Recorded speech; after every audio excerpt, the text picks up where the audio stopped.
सेवा करते थे। एक दिन वो कुष्ठमित्र ब्राह्मण कहने लगे, देखो मेरे जीवन में एक अंतिम आशा है, इच्छा।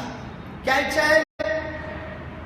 मेरे नदी के दूसरी तट पर एक वेश्या रहती है, उस वेश्या के पास मैं जाना चाहता हूं, तो मुझे वेश्या के पास ले चलो।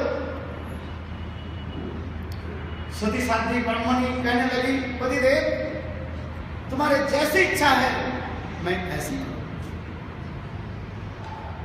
रात्रि काल में वो सती साध्वी ब्राह्मणी अपने कुष्ठ पतिदेव के जो है कांध में लेकर के चल पड़ी। इस संसार में कोई है? आप इस कथा को ध्यान से सुने। वो ब्राह्मणी सती साध्वी ब्राह्मणी अपने पतिदेव कुष्ठ पतिदेव के जो है आधी रात में, अंधकार आधी रात में लेकर के चल पड़ी कांध में। कहां ले जा रही है? उनकी मनोकामना इच्छा पूर्ति करने के लिए नदी के दूसरी तट पर जो वेश्या रहती है।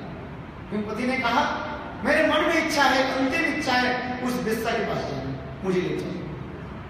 ब्राह्मणी अपने पतिदेव के कान पर लेकर चल पड़ी।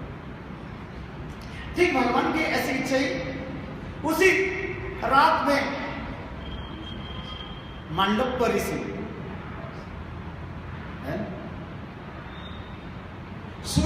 सूली पर बैठे हुए थे। इसकी कथा उसी प्रकार है। मांडव ऋषि अपने आश्रम पर ध्यानस्थ होकर के भगवत चिंता में डूबे हुए थे, ध्यान कर रहे थे। इतने समय कुछ चोर जो है राजा के राजकोष से धन हड़प ले चोरी कर ले। और जब चोरी करके चलने लगे, राजा के लोग चौकीदार पुलिस उस चोर के पीछा करने लगे। तो देखा चोर देखा तो राजा की जो चोर पुलिस तो उसके पीछा कर रहे हैं, इसलिए जल्दी जल्दी वो चोर ने क्या कि राजा की जो धन चोरी करके लेकर के आ रहे थे और मांडव ऋषि के आश्रम में ठीक उनके पीछे ही रख दिया, जहां पर मांडव ऋषि आंख बंद करके ध्यान कर रहे थे। और देख रख करके वो सारे चोर गायब हो गए। और पुलिस घूमते घूमते मांडव ऋषि के आश्रम पर आ गया, देखा राजा के धन ऋषि के पीछे रखा हुआ। पुलिस ने कहा ये कपट साधु है, ये छल कपट साधु है, ये राजकोष से धन चोरी करके लाए हैं, अभी आंख बंद करके बैठे हैं, छल कपट। पुलिस ने क्या कि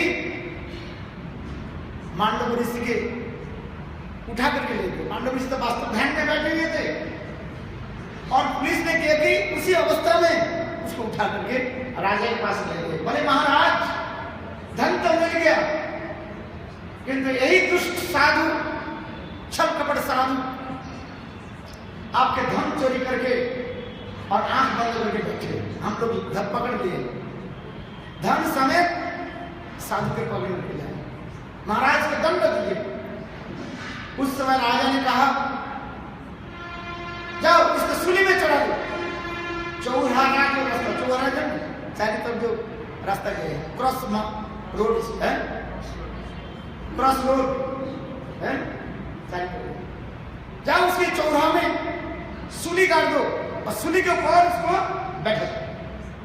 छल कपट साधु हमारे राजकोष से धन चोरी करके आंख बंद करके बैठा हुआ है, ये छल कपट साधु। जाओ बस राज आदेश होने के साथ ही साथ राजा के लोग मांडव ऋषि के लेकर के क्रॉस रोड पर सूली के ऊपर चढ़े। सूली समझते हैं, बस इतने जो है एंड पॉइंट उसके ऊपर बैठे। मांडव ऋषि बैठे, सूली से नीचे नहीं उतरे। वो तो सच्चा साधु है ना, छल कपट साधु नहीं, बिल्कुल बैठे रहे। राजा तो देख करके डर गए, ये छल कपट साथ में, छल कपट साथ में होते, सूली के नीचे आ जाते, मर जाते। ये सूली पर बैठे हुए, सूली के नोक पर कैसे बैठे हुए, डर गए। ठीक उसी रात में वही ब्राह्मणी, आधी रात में अंधकार, आधी रात में जो कथा में छोड़ दिया था, आधी रात में वो ब्राह्मणी अपने कुष्ठ पतिदेव जो ब्राह्मण पे जो है चलता, अंधकार दिखाई नहीं पड़ा, इसलिए मांडव ऋषि के शरीर को स्पर्श हो गया, कुष्ठ ब्राह्मण की शरीर स्पर्श हो गया, लेकर के जा रहे थे ना, वो उनके शरीर स्पर्श हो गया, उनके शरीर में खून पीप मांडव ऋषि के शरीर में लग गया। और ठीक उसी समय मांडव ऋषि ध्यान से उठे, देखा अपने शरीर में खून भी लगे हुए हैं और सूली पर बैठे हुए, उनके पता ही नहीं है कि सूली पर क्यों बैठी हुई है, क्या बात हुई। देखा तो खून भी दुर्गंधा लगे हुए, बस मांडव ऋषि साथ ही साथ अभिशाप दे दिया, जिसके शरीर के स्पर्श से मेरे शरीर खून पीप से गंदा हो गया, वो व्यक्ति सूर्य उदित होने के साथ ही साथ मर जाए। क्या बोला? वो व्यक्ति सूर्य उदित होने के साथ ही साथ वो मर जाए। मांडव ऋषि अभिशाप दे दिया, और इस कथा को साथ ही साथ वो ब्राह्मणी की समाचार मिला। वो ब्राह्मणी कहती, यदि मैं सती सती नारी हूं, यदि जीवन भी कभी परपुरुष की चिंतन नहीं किया, अपने पतिदेव छोड़कर के मैं कुछ नहीं जानती, तो मैं भी कहती हूं सूर्य उदित न हो, सूर्य उदित, सूर्य नहीं उठे, बस। देखो रात रात चलते जा रही है, सती नारी अपने सतीत्व के बल पर सूर्य के गति के भी रोक दिए, सूर्य उदित नहीं होती। ब्रह्मा आदि देवता लोग हाहाकार करने लगे, यदि प्रातः काल नहीं हो, ब्राह्मण लोग हवन कैसे करें, और ब्राह्मण यदि हवन नहीं करे, देवता की वो उत्सव को कैसे प्राप्ति हो, समस्त पृथ्वी अंधकार में डूब जाएगा, नष्ट हो जाएगा, ध्वंस हो जाएगा। इसलिए ब्रह्मा आदि देवता लोग स्वयं भगवान विष्णु के निकट जाकर के प्रार्थना करें, हे दयानिधे, हे सृष्टिकर्ता भगवान विष्णु, आप कृपा करें। तब भगवान विष्णु कहने लगे, अच्छा मैं कहता हूं। स्वयं भगवान विष्णु पधारे और आकर के वो सती नारी ब्राह्मणी के कहने लगे, हे ब्राह्मणी, तुम सती नारी हो, बात सत्य है, किंतु तुम अपने प्रतिज्ञा को जो है वापिस कर लो, सूर्य उदित होने दो, सूरज उदित होने दो, सूर्य उदित होने दो। तो ब्राह्मणी कहने लगे, यदि सूर्य उदित हो तो मेरा पतिदेव मर जाएगा, मेरे सतीत्व की हानि होगी। भगवान विष्णु कहने लगे, हे सती नारी, मैं भगवान विष्णु हूं, मेरे दिव्य दृष्टि से तुम्हारे पतिदेव पुनः जीवित हो जाएंगे, अर्थात सूर्य उदित होने के साथ ही साथ तुम्हारे पतिदेव तो प्राण छोड़ देंगे, किंतु पुनः मैं अपने अमृतमय दृष्टि के द्वारा तुम्हारे पतिदेव को मैं जीवित कर देता हूं, और तुम्हारे पुष्ट नष्ट हो जाएगा, सुंदर सुठाम शरीर को प्राप्त करेंगे। जाओ सती नारी, तुम्हारी क्षति है, तुमने अपने सतीत्व के द्वारा सूर्य की गति को रोध कर दिया। जब तक सूर्य चंद्र तारका आदि रहेगा, हे सती नारी, तुम्हारी विजय घोषणा सर्वत्र विघोषित होगा। बोलो सती नारी की। भगवान विष्णु कहने पर वह ब्राह्मणी अपनी प्रतिज्ञा को जब वापिस ले लिया, सूर्य उदित हुई, ब्राह्मण शरीर छोड़ा, फिर स्वयं भगवान विष्णु अपने अमोघ दृष्टि के द्वारा, अमृत दृष्टि के द्वारा ब्राह्मण के जो है जीवित कर दिया। आगे की कथा थोड़ा मैं कहता हूं। इधर मांडव ऋषि विचार करने लगे, मैं पूर्वज ने कौन से कर्म किया जिस कर्म के फलस्वरूप मैं सूल में बैठी। देखो, इस संसार में हम एक दूसरे के दोष लगाते हैं, इसलिए तुलसीदास कहते हैं मिथ्या दोष लगाएं। हम कर्म करते हैं और कर्म के फल जब हमारे पास आ जाता है तब उसके लिए हम दूसरे के दोष लगाते हैं। पूर्व जन्म में मैंने किसी के दुख कष्ट दिया, वो कष्ट मेरे पास अभी आ गया। पूर्व जन्म में किसी को मैं हाथ तोड़ दिया, इस जन्म में मेरा हाथ ही नहीं। किसी जन्म में मैंने किसी को टांग को तोड़ दिया, इस जन्म मेरा टांग नहीं। इस संसार में आप देखते हैं कोई लुंगड़े लगते हैं, कोई अंधे होकर जन्म लेते हैं। भाई जो जन्म लेते हैं क्यों अंधे होकर जन्म लिया? अंधा क्यों है? अभी तो कर्म कुछ नहीं किया। इस जन्म में अभी तो कुछ किसी को नहीं किया, क्यों अंधे होकर क्यों जन्म लिया? भाई पूर्व जन्म में तुम नहीं जानते, भगवान विचार देने वाले, वो जज बैठे हुए। तुमने दूसरी जन्म में किसी को आंख फोड़ दिया, तो इस जन्म में भगवान पे तुम्हारी अंध हो गई जन्म लो। किसी जन्म में तुमने किसी को हाथ तोड़ा, इस जन्म में तुम्हारी दोष। Therefore, every action is equal and opposite reaction. प्रत्येक वस्तु की क्रिया समान और विपरीत होती है। हम जानते नहीं हैं, हम एक दूसरे पर दोष लगा सकते हैं। तुमने किसी जन्म में किसी का चोरी कर लिया, तुम्हारे हाथ चले जाते हैं। इस जन्म में तुमने किसी का चोरी किया तो दूसरे जन्म तुम्हारी कोई करने वाले हैं। धूल के ऊपर लात जमाइए, धूल, डस्ट, हिप ऑफ डस्ट के ऊपर आप लात जमाइए तो क्या होगा? धूल कहां जाता है भाई? ऊपर उठता है और ऊपर के तुम्हारी सिर पर आता है, दूसरे के नहीं। तुमने धूल में जो लात जमाया और धूल ऊपर उड़ करके तुम्हारी सिर पर आता है।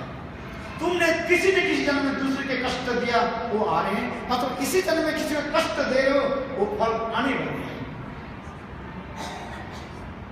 इसलिए हम सब समय जो आइजैक न्यूटन के थ्योरी में कहता हूं, therefore every action is equal and opposite reaction. इस जन्म में तुमने कोई दान दक्षिणा दिया, दूसरे के परोपकार किया, वो तुम्हें प्राप्ति होगी। इस जन्म में जो नहीं मिले, अगले जन्म में मिलेगा। पूर्वाद गच्छित धनम, पूर्वाद विष्णु विद्दम, पूर्वाद विष्णु कर्मम, पूर्वम धावती धावती धावती। आ रहे हैं तुम्हारी अच्छी और बुरी कर्म जो किया वो आने वाले। ये संसार के कर्ममय जगत कहा जाता है। जो जैसे कर्म करे फल ऐसे चला। तुलसीदास जी भी करते, जो जैसे कर्म करता है उस कर्म की फल उसको भोगना पड़ता है। आइए कथा को, मैं इस कथा को थोड़ा आगे बढ़ा करके समाप्त करता हूं। इसमें मांडव ऋषि, फिर कालक ऋषि थे, उन्होंने विचार कर लिया मैं तो इस जन्म में किसी को मैं कष्ट नहीं दिया। साक्षात मांडव ऋषि जम महाराज के पास गए। जम महाराज जो हमारे सब कुछ पाप पुण्य की सब कुछ विचार करते हैं। जब महाराज के पास गए, जाकर के बोले महाराज मुझे बताइए, मुझे याद है 7 जन्म मैंने किसी को कष्ट नहीं दिया, किसी पे कुछ नहीं किया, किंतु क्यों आज मैं सूली पर मैं बैठे और मेरे पीछे से थोड़ा खून क्यों निकला? उस समय जब महाराज कहने लगे मांडव ऋषि सुनो, तुम 7 जन्म किसी को कष्ट नहीं दिया, ना कोई बुरी कर्म की बातें सत्य है, किंतु 7 जन्म के आगे एक जन्म की कथा मैं सुना देता हूं। तुम जब छोटा था, 4 साल के 3-4 साल की बालक थे, एक दिन बरसात के समय कुछ क्या बोलते हैं फ्लाइज, तितली बोलते हैं ना हिंदी में, जो ऐसे उड़ता रहता है? फ्लाइज, जैसे हेलीकॉप्टर में आपको होता है ना, ऐसे ऐसे उड़ता है। आपके गुजरात में क्या बोलते हैं? Butterflies, just as like butterflies है। तितली, हिंदी में तितली है, फ्लाइज। अब तुमने उसे पकड़ लिया, अब पकड़ के उसे पीछे के भाग को काट दिया और दूब की घास पीछे लगा दी। छोटा बच्चा है ना, और वो तितली जब उड़ करके ऐसे उड़ करके नीचे पड़ जाते तुम आनंद ले लेते हो। हाँ हाँ हाँ हाँ, छोटे बच्चा है ना, या हवाई जहाज जैसे मानो हेलीकॉप्टर उड़ रहे, जहाज उड़ रहे हैं, देखा है ना, छोटे छोटे बच्चे ऐसे खेल कूद करते हैं। तो ब्रह्मा ऋषि कथा सुनाया, तुम 7 जन्म की और आगे 8वां जन्म पीछे की जन्म बताता हूं। उस समय जब तुम 4 साल के बालक थे कि 5 साल के बालक थे, तुमने ऐसे छोटा तितली के पीछे भाग काट करके दुब की घास लगा दी और उड़ने जब लगे हंसने लगे। ये तुम्हारे कर्म है, उस कर्म के फलस्वरूप इस जन्म में तुम्हें इस सूली पर चढ़ना पड़ा और थोड़ी सी खून निकले पीछे से। उस समय मांडव ऋषि कहने लगे कि महाराज आपके नियम के अनुशासन के जो है कुछ चेंज करना पड़ेगा। क्यों? पर 4 साल के बाद 4 साल के जो बालक जो है उसके पाप पुण्य के ज्ञान नहीं हुआ। छोटा बालक क्या ज्ञान होता है? इससे उनके पाप न लगे, इसलिए शास्त्र में लिखा है 5 साल से ऊपर की जो बालक बालिका भी पाप पूर्ण करे उसके लगता है, 5 साल के नीचे जो कुछ भी करे उसके पाप पुण्य नहीं लगता। इस हमारे शास्त्र में लिखा है। साक्षात मांडव ऋषि इसी के संविधान के उन्होंने के भी संशोधन कर दिया, अमेंडमेंट कर दिया। बोले आज से महाराज आपको यही नियम रखना पड़ेगा, 1 से लेकर के 5 साल तक बालक कोई कुछ ऐसे पाप कार्य आदि कर दे, जिसको कष्ट दे, उसके कर्म न होंगे। इसके बाद मांडव ऋषि सूली से नीचे उतरे और महाराज क्षमा प्रार्थना कर लिया। महाराज कहने लगे हे मांडव ऋषि, मैं अज्ञानी हूं, आपके कपट साधु समझ करके मैंने आपके चरण में अपराध कर दिया, आप मुझे क्षमा करें। मांडव ऋषि साधु के गुण है क्षमा Bhushan, forgiveness is the great virtue. क्षमा ही परम धर्म कहा गया। इसलिए संत महात्मा मांडव ऋषि और राजा को क्षमा कर दिया। और आज तक भी नियम है, इसलिए हमारे शास्त्र में नियम है 5 साल से लेकर के 80 साल तक सबको एकादशी पालन करना पड़ेगा। आज एकादशी तिथि है, मैंने एक दिन भी कहा था, एकादशी के दिन समस्त प्रकार के पाप सत्य में अनाज में रहता है। विश्वास करें न करें, इफ अथिस्ट और atheist, this is not my subject. आप नास्तिक हो अथवा आस्तिक हो, उसके लिए हमारे विचार के विषय नहीं है, लेकिन शास्त्रीय विचार यह है 5 साल से लेकर के अथवा 7 साल से लेकर के 80 साल तक सदियों के जो एकादशी पालन करना चाहिए, क्योंकि एकादशी के दिन समस्त प्रकार के पाप के बीच अन्न में रहता है। इसलिए एकादशी के दिन किसी प्रकार से जो अन्न ग्रहण ना करे। चावल, रोटी, गेहूं, दाल, सरसों, जौ, यहाँ तक तो साबुदाना भी माना हमारे शास्त्र में है। गौड़िया वैष्णव को नहीं देते, कुछ लोग साबुदाना नहीं देते, किंतु तथापि हमारे कहते नहीं। हमारे गौड़िया वैष्णव में इतना कड़ी नियम है, कुछ लोग साबुदाना ले लेते हैं।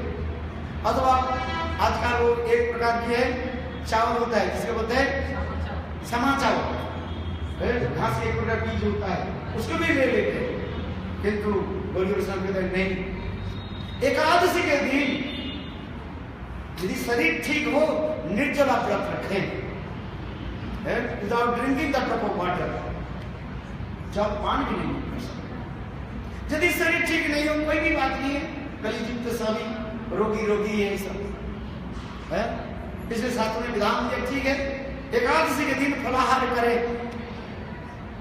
केला ले लीजिए, एप्पल ले लीजिए, फल भगवान ने समस्त फल ही फल रखा है। भगवान कहते कर्मण में वैसे से माँ फले मैं फल देता हूँ, सब भगवान फल देंगे, इसे फल ग्रहण करो। एकादशी के दिन कभी भूल से जाए अन्न चावल गेहूं ब्रेड के ग्रहण ना किसी के खिलाए न खाए, ये विशेष वैशिष्ट है। आइए आगे की कथा में इसलिए कह रहा था, ये गोपियां कोई साधारण स्त्रियां नहीं, सती साध्वी नारी से भी ऊपर, इसलिए कृष्ण कह रहे हैं ये गोविंद ये गोपियों पति यदि दुस्सलाह हो और रोगी हो कर्कश भाषी हो तथापि पति को त्याग देना तुम्हारा उचित नहीं।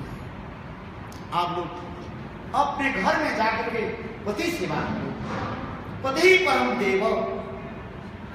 इस कथा को सुनकर के गोपियां बहुत सुंदर सुंदर कृष्ण की जो है उत्तर दिया। देखो गोपियां भी कम नहीं है, गोपियां कम लिखी पढ़ी नहीं थी। प्राचीन हमारे काल के भारत की सभ्यता संस्कृति है, कितने विदुषी महिला हो चुकी है और है अभी तक। साधारण लोग सोचते हैं ये पुरुष लोग केवल विद्वान होते हैं, पंडित होते हैं, किंतु हमारे प्राचीन काल के इतिहास में देखा गया, प्राचीन काल में महिलाएं स्त्रियां बहुत विदुषी थी, बहुत विदुषी थी, विद्वान, वेद उपनिषद आदि उनके तो मुंह में मानो अपने आप रट था। बहुत सुंदर कथा भी है, गार्गी आदि इनकी भी कथा आती है। ऐसे से विदुषी महिला हमारे शास्त्र में लिखा है, ये समझते हैं। साधारण लोग सोचते हैं ये स्त्री जाती है, ये केवल कुछ बस रसोई घर में काम करती है, इनके कोई लिखा पढ़ा कुछ आती नहीं है, PhD कर लिया तो उतना ही तक है, रसोई घर में काम करते सब बोल गए, किंतु ऐसे नहीं है। प्राचीन काल की भारतीय सभ्यता संस्कृति इतिहास में स्त्रियों की जो है बहुत बुरी प्रशंसा, बुरी उनके जो है मान्यता दी गई है। यहां तक भी शास्त्र में लिखा प्रातः काल में उठ करके 5 स्त्रियों के स्मरण करना चाहिए, तब तुम्हारे समस्त पाप नष्ट हो जाता है। द्रौपदी, कुंती, अहल्या, तारा, मंदोदरी, पंचकन्या नित्यं स्मरेत्। प्रातः काल में उठ करके क्या स्त्री हो अथवा पुरुष हो 5 स्त्रियों का स्मरण करो। क्या? द्रौपदी, कुंती, तारा, अहिल्या और मंदोदरी। देखा जाए प्राकृतिक दृष्टि में देखा जाए इन लोग के एकाधिक पति थे, किंतु उनके एक ही पति कौन है?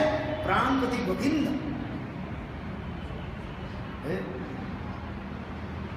इसलिए पंचकन्या नित्यं स्मरेत्, शास्त्र की वचन है, प्रातः काल में उठ करके ये 5 स्त्रियों के स्मरण करने से तुम्हारी मंगल ही हो जाती है।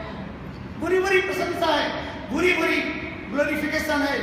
हमारे भारत के सभ्यता संस्कृति नारी के जो है सर्वोच्च उच्च शिखर पर रखा गया।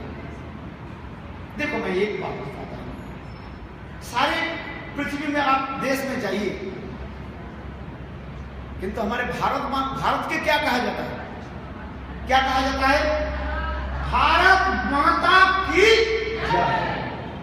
कभी आपने सुना किसी लोग कहा पाकिस्तान माता की जय, अमेरिका माता की जय, यूके माता की जय? कभी सुना? किंतु देखो हमारे भारतीय सभ्यता संस्कृति भारत माता का, भारत ऐसे अनूठा देश है, विश्व में एक विशेष देश है जहां पर जो है नारी के मातृ स्वरूप है, मां की सम्मान देते हैं। जो लोग मातृ के मां के सम्मान देना नहीं जानते व जानती है, तो दूसरे के क्या सम्मान है? इसलिए हमारी भारत माता, बहुत लोग इसके लिए विवाद करते हैं, किंतु वास्तव रूप में देखें भारत की ऐसे महान गौरव है। ये प्राचीन कालों से मां के सम्मान, भारतवर्ष का मां के रूप में सम्मान होती है, इसे कहते हैं भारत माता। और किसी देश की ऐसे मां करके संबोधन नहीं करते। मां ही हमारी, इसलिए कहते हैं वेदों में भी लिखा गया मातृदेवो भवो, पहले गुरु मेरा कौन है? मां, इसके बाद पितृदेवो भवो। पहले मां मेरे परम गुरु, जिन्होंने मुझे उंगली पकड़ करके मुझे चलना सिखाया है, जिन्होंने मुझे अपने शरीर की रक्त के खून को जो है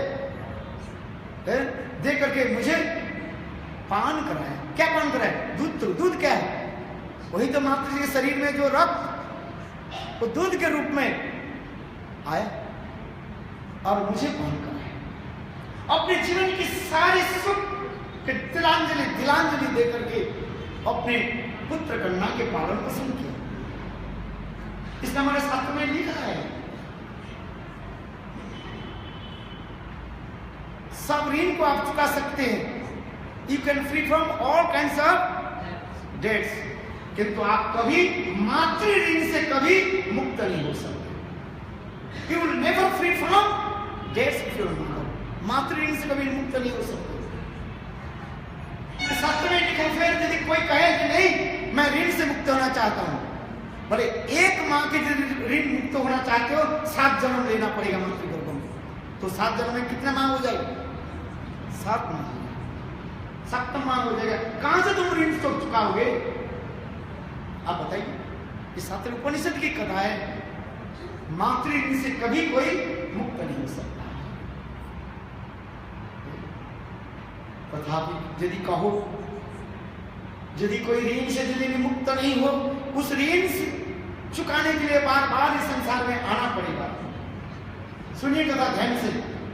यदि ऋण नहीं चुकाया, ऋण चुकाने के लिए बार बार आना पड़ेगा। जैसे किसी से आप पैसा ले लिया, ऋण ले लिया और ऋण नहीं चुकाया, बस धोखेबाजी से पैसा ले लिया, पैसा नहीं वापस किया, तो जन्म आपको उसके घर में कुत्ते होकर के जन्म लेना पड़ेगा, बैल होकर जन्म लेना पड़ेगा। शास्त्र की वचन है? लोग सोचते हैं बस मैं तो पैसा ले लिया धोखेबाजी से, बस से पैसा ले लिया, ऋण चुकाया नहीं, जाएगा नहीं। जन्म उसके घर में कुत्ते होकर जन्म लो। क्या होकर जन्म लेना पड़ेगा? कुत्ते होकर के उसके घर में कुत्ते रखवाली करना पड़ेगा, लात मारेगा 3 बार, तब समझ में आएगा। शास्त्र की वचन है। कुछ लोग सोच लेते हैं मैं तो ऋण ले लिया बस भूल गए से, नहीं, ऋण चुकाना ही पड़ेगा। आइए कथा में, तो मातृ ऋण पितृ ऋण से हम कैसे मुक्त हो? इसलिए भागवत में यही प्रश्न आ रहे हैं। सुखदेव परीक्षित महाराज यह प्रश्न भी पूछ दिया, जे गुरुदेव आपने तो कहा जे जब तक कोई ऋणी हो उसके ऋण के लिए इस संसार में बार बार आना पड़ेगा, है? आना पड़ेगा नहीं पड़ेगा? मैंने आपको पैसा दिया और पैसा वापिस नहीं किया तो आपके संसार में आना पड़ेगा, ऋण चुकाना ही पड़ेगा, कुत्ते होकर जन्म लेना पड़ेगा। कहां जाओगे तुम? रखवाली करना बिना पैसे से मेरे घर में तुमको रहना पड़ेगा, कुत्ते होकर के खाना भी नहीं देंगे, पर गधे होकर जन्म लेना पड़ेगा। गधे समझते हैं? गधे के धोबी जो है, गधे के कुछ खिलाते पिलाते नहीं, सारा दिन मैला कपड़े उसके पीठ पर लाद देते थे और लात मार करके भगा देते हैं, जाओ जंगल में खा पी कर जाओ, फिर उसके बंद करके फिर सुबह गंदे कपड़े लगा देते हैं। क्यों?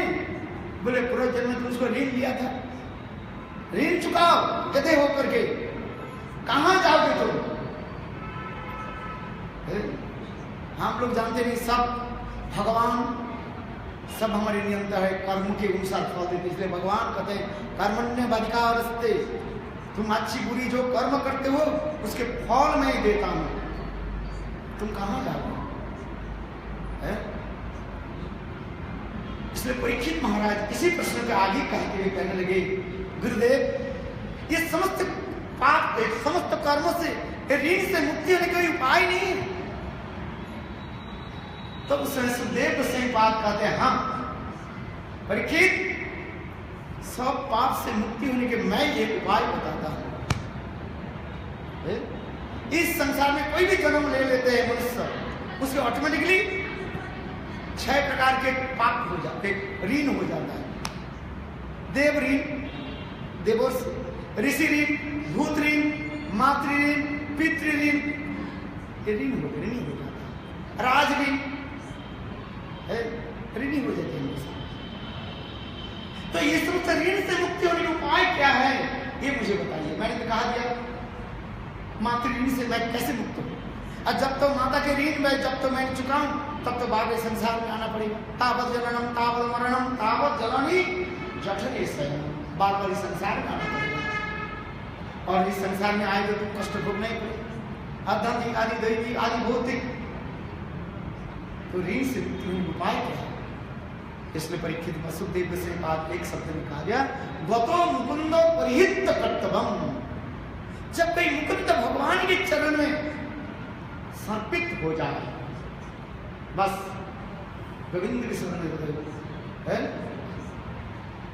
शरणम मम, हे गोविंद शरणम मम, मैं आपके चरण में शरण, सर्वधर्मान परित्यज्य मामेकं शरणं व्रज अहं त्वां सर्वपापेभ्यो मोक्षामि मास्तु। गीता की अंतिम वचन भी भगवान कह रहे, हे अर्जुन मेरे शरण में आ जाओ, मैं तुम्हें वचन देता हूं, समस्त ऋण से पाप से मैं छुटकारा दिलाता हूं, और अंत में मुझे तुम प्राप्त करोगे। इसलिए समस्त प्रकार ऋण से मातृ ऋण, पितृ ऋण, देव ऋण, राज ऋण, समस्त प्रकार के ऋण से डेट से मुक्ति के उपाय क्या है? एकमात्र गोविंद के चरण में, मुकुंद भगवान गोविंद के शरण में शरण लेना, बस है? श्री कृष्ण शरण, श्री कृष्ण शरणं मम,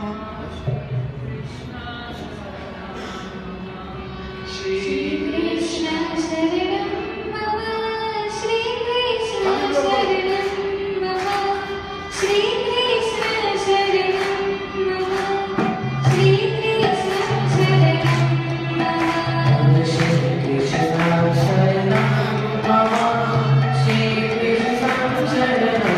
मम, श्री कृष्ण शरणं मम,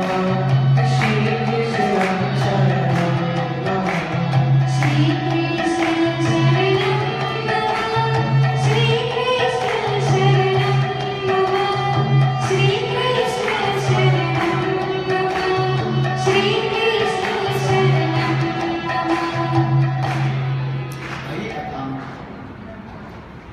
गोविंद की चरण में कोई एक बार हाथ उठा करके, हाथ जोड़ करके कहे, गोविंद मैं आपके शरण में हूं। गोविंद समस्त प्रकार पाप से, ऋण से मुक्त कर देंगे।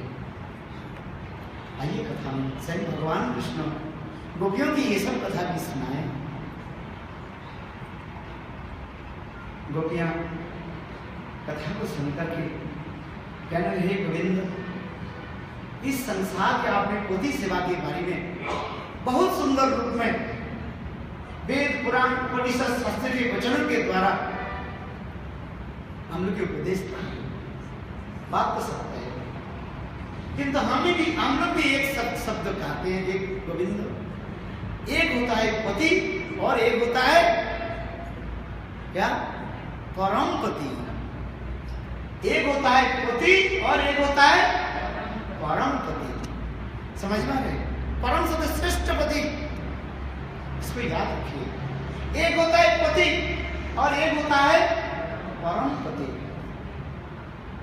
पति किसको कहा जाता है कि संसार के द्वारा हम जो संबंध बांध लिया, ब्राह्मणों के द्वारा विवाह करके अग्नि साक्षी रख करके उसका हम पति मानते हैं। और एक होता है परम पति। श्रेष्ठ पति कौन है? जो जगत पति कहा जाता है, जो जगन्नाथ कहा जाता है, वो जगत पति है? तो गोविंद एक बताओ, हम लोग भी सुने हैं, एक पति होता है, एक परम पति होता है, एक जगत पति होता है, एक जगन्नाथ होता है। जगतनाथ, नाथ शब्द मतलब पति भी होता है। जगत के जो नाथ, जगत के जो पति, उसके जगन्नाथ कहा जाता है। ये गोविंद आप बताओ, किसको सेवा करना श्रेष्ठ है? पति की सेवा करना और कि परम पति की सेवा करना? इस संसार में जो हमारे साथ संबंध जो है, पति पत्नी के संबंध, ये शरीर के साथ संबंध है, मन के साथ संबंध है। शरीर समाप्त हो जाने के बाद वो संबंध चले जाते हैं। कोई कहते विवाह के समय 7 फेर घुमाया और 7 जन्म तुम्हारे पति और 7 जन्म को तुम्हारे पत्नी बनी। ये सब बेकार की बात है। जो तुम आगे मर गया, पीछे मरे, 20 साल 25 साल पहले, क्या तुम अपेक्षा करोगे क्या कितने बार तुम जन्म ले गया, कितने बार कहां रहते हो? ऐसे नहीं होता है। ऐसे वास्तव ये सत्य नहीं है। जो वही व्यक्ति तुम्हारे पति होकर जन्म, यदि तुम्हारे पति बहुत कर्कशभाषी हो, हर रोज तुम्हारी पिटाई करने वाले हो, क्या वही 7 जन्म वही पति आएगा तुम्हारी पिटाई करने के लिए? क्या तुम वही चाहते हो क्या? है? आप बताओ। जो लोग कहते हैं, मैं उनको भी प्रश्न करता हूं, है मेरे पति तो मुझे हर रोज पिटाई करती है, घर से निकालती है और कर्कशभाषी है, तो वही पति मुझे 7 जन्म मिलेगा? उसको पूछ लो। ऐसे कोई बात नहीं जी। वो अपने अपने कर्म के अनुसार पुत्र, कन्या, स्त्री, पुत्र आदि प्राप्त करते हैं, पूर्वाज कर्मों के अनुसार। ये जरूरी नहीं है वही व्यक्ति तुम्हारे पति होकर जन्म ले और वही व्यक्ति तुम्हारे पत्नी होकर जन्म ले। इसलिए इस शरीर के द्वारा हमारे संबंध होता है पति अथवा पत्नी के साथ। शरीर नष्ट हो जाने के बाद वो पति पत्नी के संबंध चले जाता है। आत्मा के साथ संबंध परमात्मा के साथ, आत्मा के साथ संबंध भगवान के साथ। इसलिए कहते परम पति भगवान। इसलिए गोपियां कहने लगी, हे गोविंद, आप तो परम पति हो, आप तो जगत पति हो, आप तो जगन्नाथ। इसलिए जगतपति परम पति की सेवा करना ही सबके धर्म है। जो जीव भगवान की सेवा नहीं करते, मृत्यु के पश्चात उनके नरक में जाना पड़ता है। इसलिए गोपियां भी अत्यंत सुंदर युक्ति के द्वारा गोविंद की भी छक्का छुड़ाया है। अरे गोविंद, आप परम पति हो, आपकी सेवा करना ही हमारे धर्म है। बहुत सुंदर इसमें कथाएं हैं। अनंतर कृष्ण गोपियों के वचन सुन करके बहुत प्रसन्न हो गए और एक कथा की गोपियां सुनाने लगी। एक ब्राह्मण और ब्राह्मणी घर में रहता था। पति पत्नी में बहुत सुंदर प्रेम भाव था। वो ब्राह्मणी पतिदेव के सेवा बिना कभी भोजन नहीं करती। एक दिन राजा के आदेश हुई जो ब्राह्मण अकेला दूर देश में जाए 7 दिन के लिए। याद है सुन? राजा ने राज आदेश हुआ। ब्राह्मण ने कहा, ब्राह्मणी देखो, राज आदेश हुई, मैं 7 दिन के लिए मैं विदेश में जा रहा हूं, तुमको अकेली घर में रहना। ब्राह्मण ही कहने लगे, पतिदेव आपके सेवा बिना मैं कैसे घर में रह सकता, कैसे मैं अकेली रहूंगा। ब्राह्मण ने कहा, देखो एक काम करो, मेरे प्रतिमूर्ति तुमको देकर, प्रतिमूर्ति मतलब डेटिस विग्रह मैं बना कर देता हूं, मेरे विग्रह जो मुझसे अभिन्न मान करके सेवा करना। जैसे मैं स्नान करता हूं, मेरे विग्रह को तुम स्नान कराना। जैसे मैं कपड़ा पहनता हूं, मेरे विग्रह को तुम कपड़ा पहनाना। जैसे मैं सो जाता हूं, ठीक मुझे मेरे विग्रह को उसी प्रकार बिस्तर में सुला देना है। जैसे मैं सो जाने के बाद तुम जैसे मेरे चरण दबाते हो है, मेरे उसी प्रकार मेरे विग्रह की जो है तुम सेवा करना, चरण दबाते है। मैं तुमको वचन देता हूं 7 दिन के बाद जरूर मैं वापिस आ जाऊंगा। ब्राह्मण ने किया कि पति के दिए हुए वो विग्रह, दैट इज अपना पति के विग्रह जो है उसको जो है सेवा करने लगे। एक दिन करते करते करते 5 दिन बीत गए। ब्राह्मण ने कहा, कितने दिन बाद लौटेंगे? 7 दिन या और वो ब्राह्मण ने किया कि दरवाजा बंद करके, मेन गेट बंद करके बस पतिदेव के जो है सेवा करने लगे, पतिदेव को विग्रह की सेवा करने लगे। इतने दिन, इतने कैसे हो गया? एक दिन 5वां के दिन, 5वें दिन अपने पतिदेव के जो है बिस्तरा पर लेटा दी, विग्रह के लेटा दिया और पतिदेव के जो है चरण दबा दी विग्रह। इतने समय 7 दिन के दिन, 5 दिन के दिन वो ब्राह्मण आ गए। 7 दिन के बोले थे, 5 दिन के दिन आ गए, काम हो गया पूरा। तो 5 दिन के दिन आकर के दरवाजा खटखटाने लगे, ब्राह्मणी ब्राह्मणी ब्राह्मणी, दरवाजा खोलो। गोपियां पूछने लगी, गोविंद ये बात बताओ, वो ब्राह्मणी क्या करेगी, आप बताओ।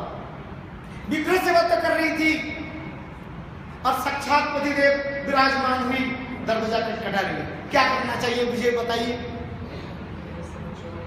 हाँ, देखिए गुरुदेव की विग्रह आपके पास है, शास्त्र में लिखा है विग्रह सेवा कर रहे हैं।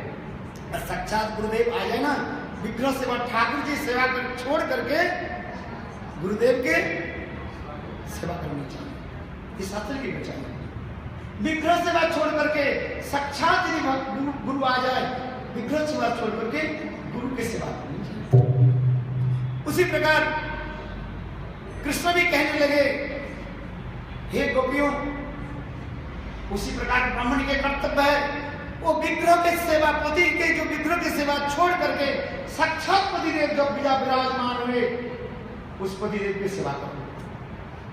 उसी प्रकार गोपियां कहने लगी, गोविंद इस संसार में हमारे पति तो उसी प्रकार ही है, आप तो हमारे परम पति हो, साक्षात पति हो, जगत पति हो, जगत नाथ हो, इसलिए आपकी सेवा ही हमारी परम धर्म है।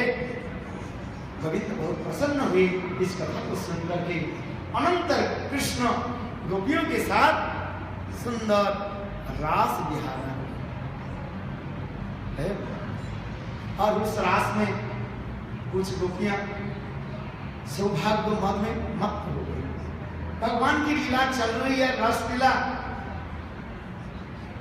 सब गोपियां सोच रही है कृष्ण जगतपति जगन्नाथ कृष्ण गोविंद हमारे साथ केवल अपने सौभाग्य मत में महित होकर के नृत्य कर, और बीच में राधा जी विराजमान है।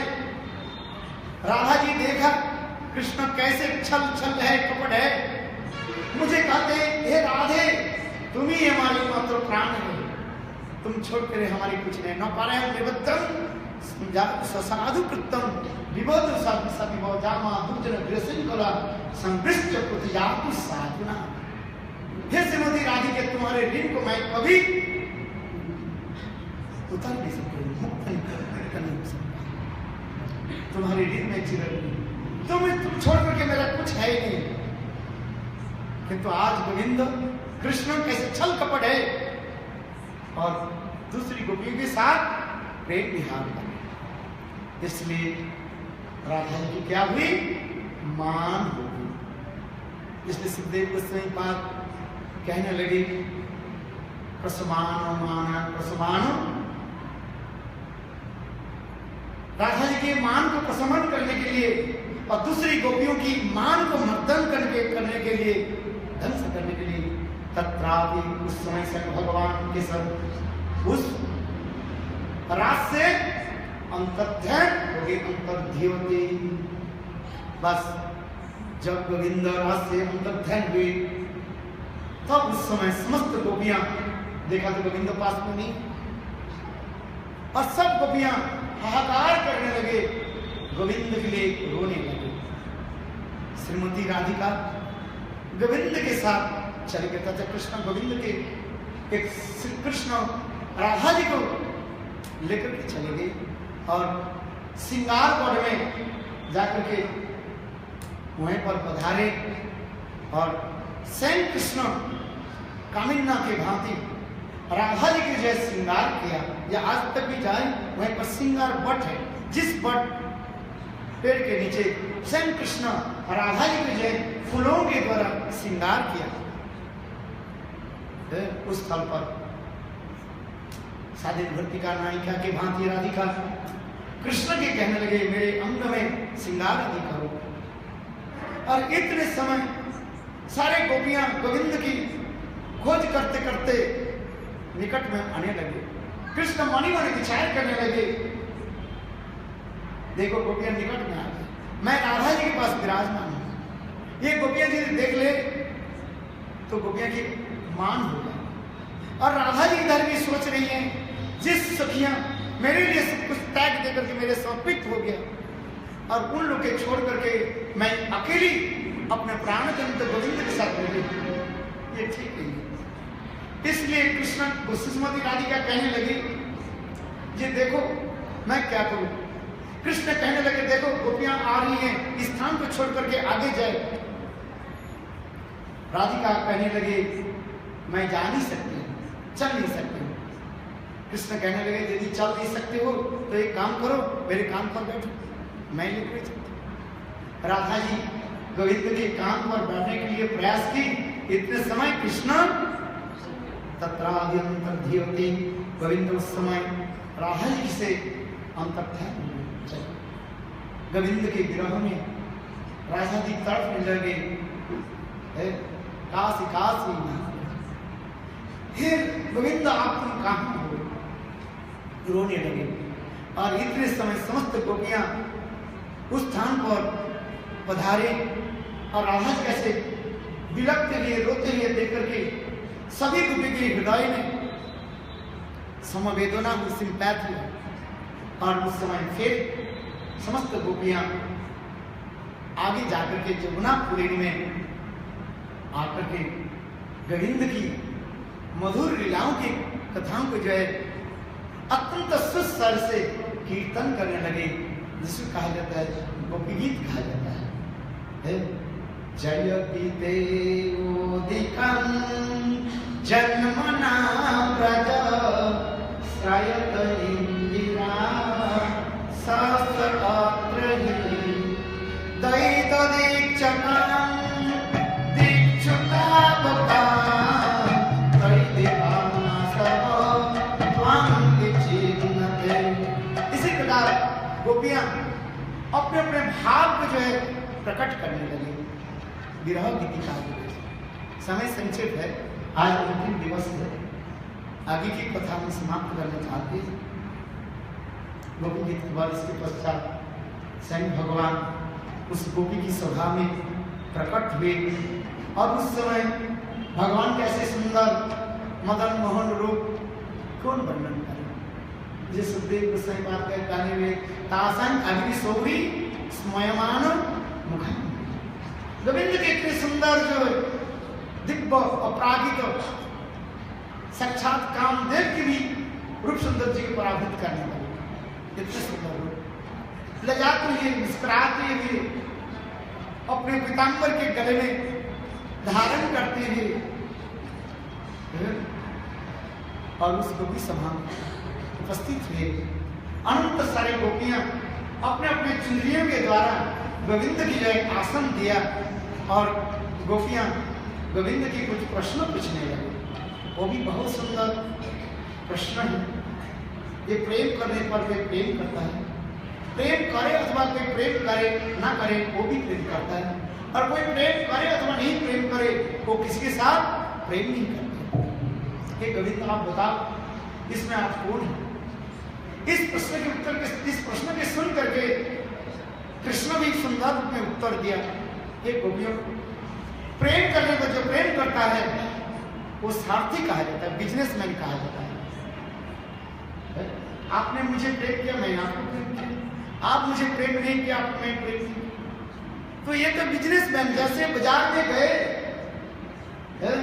आपने 50 रुपया दिया और उन्होंने 1 किलो आपको चीनी दे दिया। बताओ दुकानदार के साथ क्या संबंध है? कोई संबंध नहीं है। पैसा दिया, आपको चीनी प्राप्ति हुई। प्रेम करने पर जो प्रेम करता है वो तो बुनियादी कहा जाता है, बिजनेस प्रेम। और ये प्रेम करो अथवा नहीं प्रेम करो वो प्रेम करता है। इस संसार में माता पिता अपने पुत्र कन्या की पालन पोषण करते हैं। माता पिता नहीं जानते हैं और नहीं सोचते हैं जब उसकी पुत्र कन्या उसके प्रेम करे अथवा ना करे। माता पिता की धर्म है पुत्र कन्या को पालन पोषण करना है, प्रेम प्रति करना, ये माता पिता के कर्तव्य है। तीसरी क्या है? प्रेम करो अथवा नहीं प्रेम करो, किसी के साथ प्रेम नहीं करता है। ये 4 प्रकार के व्यक्ति होता है। एक होता है आत्माराम अप्तकाम, और एक होता है अकृतज्ञ और गुरुद्रोही कहा जाता है, अपराधी। इसका ध्यान से सुनिए। आत्माराम जो पुरुष होता है उनके कोई संसार में कोई लेन देन नहीं होता है, वो तो आत्मा में रमन करने वाले हैं। सुखदेव गोस्वामी पाद मातृगर्भ से जन्म ले, पीछे व्यासदेव कहने लगे हा पुत्र, सुखदेव गोस्वामी पीछे भी घूम करके नहीं दिखा। आत्मारामश्च मुनयो निर्गंत हरि गुरु क्रमे। आत्माराम पुरुष का लक्षण हो जाता है, बस तो भगवान में भी मन लगे नहीं। आत्माराम पुरुष अप्तकाम, संसार में रहते हुए पर भी किसी वस्तु के प्रति वो आकृष्ट नहीं है, आसक्त नहीं होता है। उसके उदाहरण थे मतलब जनक महाराज, संसार में रहे किंतु किसी वस्तु के प्रति उनकी आसक्ति नहीं। इसलिए आत्माराम अप्तकाम पुरुष, उसके साथ कोई प्रेम करे प्रीति करे उसको आता जाता नहीं। और एक होता है क्या? अकृतज्ञ, अकृतज्ञ जो दूसरे के किए हुए उपकार को स्वीकार नहीं करते, उनके साथ उसके साथ प्रेम करने से कुछ लाभ नहीं। आप गरीब थे और कोई व्यक्ति ने आपको सहायता की, लिखा पढ़ा सिखाया, विद्वान किया, धन संपत्ति दिलाया। जब आप डिस्ट्रिक्ट मजिस्ट्रेट बन गए, बड़े ऑफिसर बन गए, कहने लगे जब तुम छोटा था मैं तुमको पाला पोसा, तुम्हारे माता पिता तो मर गए, मैं तुमको, बोले तुम थोड़ी किया, मेरे कर्मों से मुझे प्राप्ति हुई। ये क्या है? अकृतज्ञ व्यक्ति है जो किए हुए उपकार भी स्वीकार नहीं करते। इस संसार में बहुत लोग होते हैं अकृतज्ञता, समझ में आ रहे? अकृतज्ञ व्यक्ति है, किए हुए उपकार के जो स्वीकार नहीं करते, तो ऐसे व्यक्ति का प्रेम करने से कुछ लाभ नहीं। और ये कहा जाता है गुरुद्रोही अपराधी, जो अपराधी गुरुद्रोही होते हैं।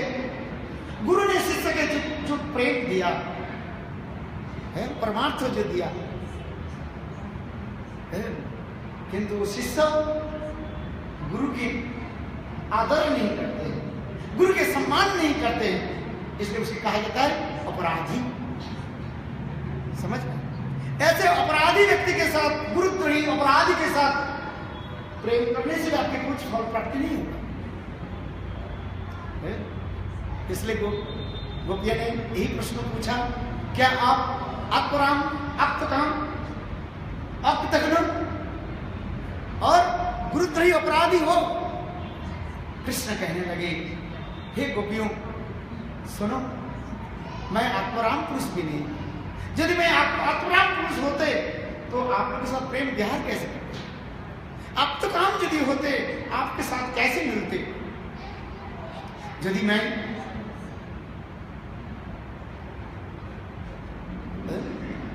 अपराम अपतकाम और अकृतज्ञ, देखो ये गोपियों ऐसे करके मुझे शर्मिंदा न करे, शर्मिंदा न करे। मैं अकृतज्ञ नहीं, आपको ऋण से मैं सिर्फ बसी नहीं। हे गोपियों, आपने जो कुछ भी कहा ये संभव नहीं।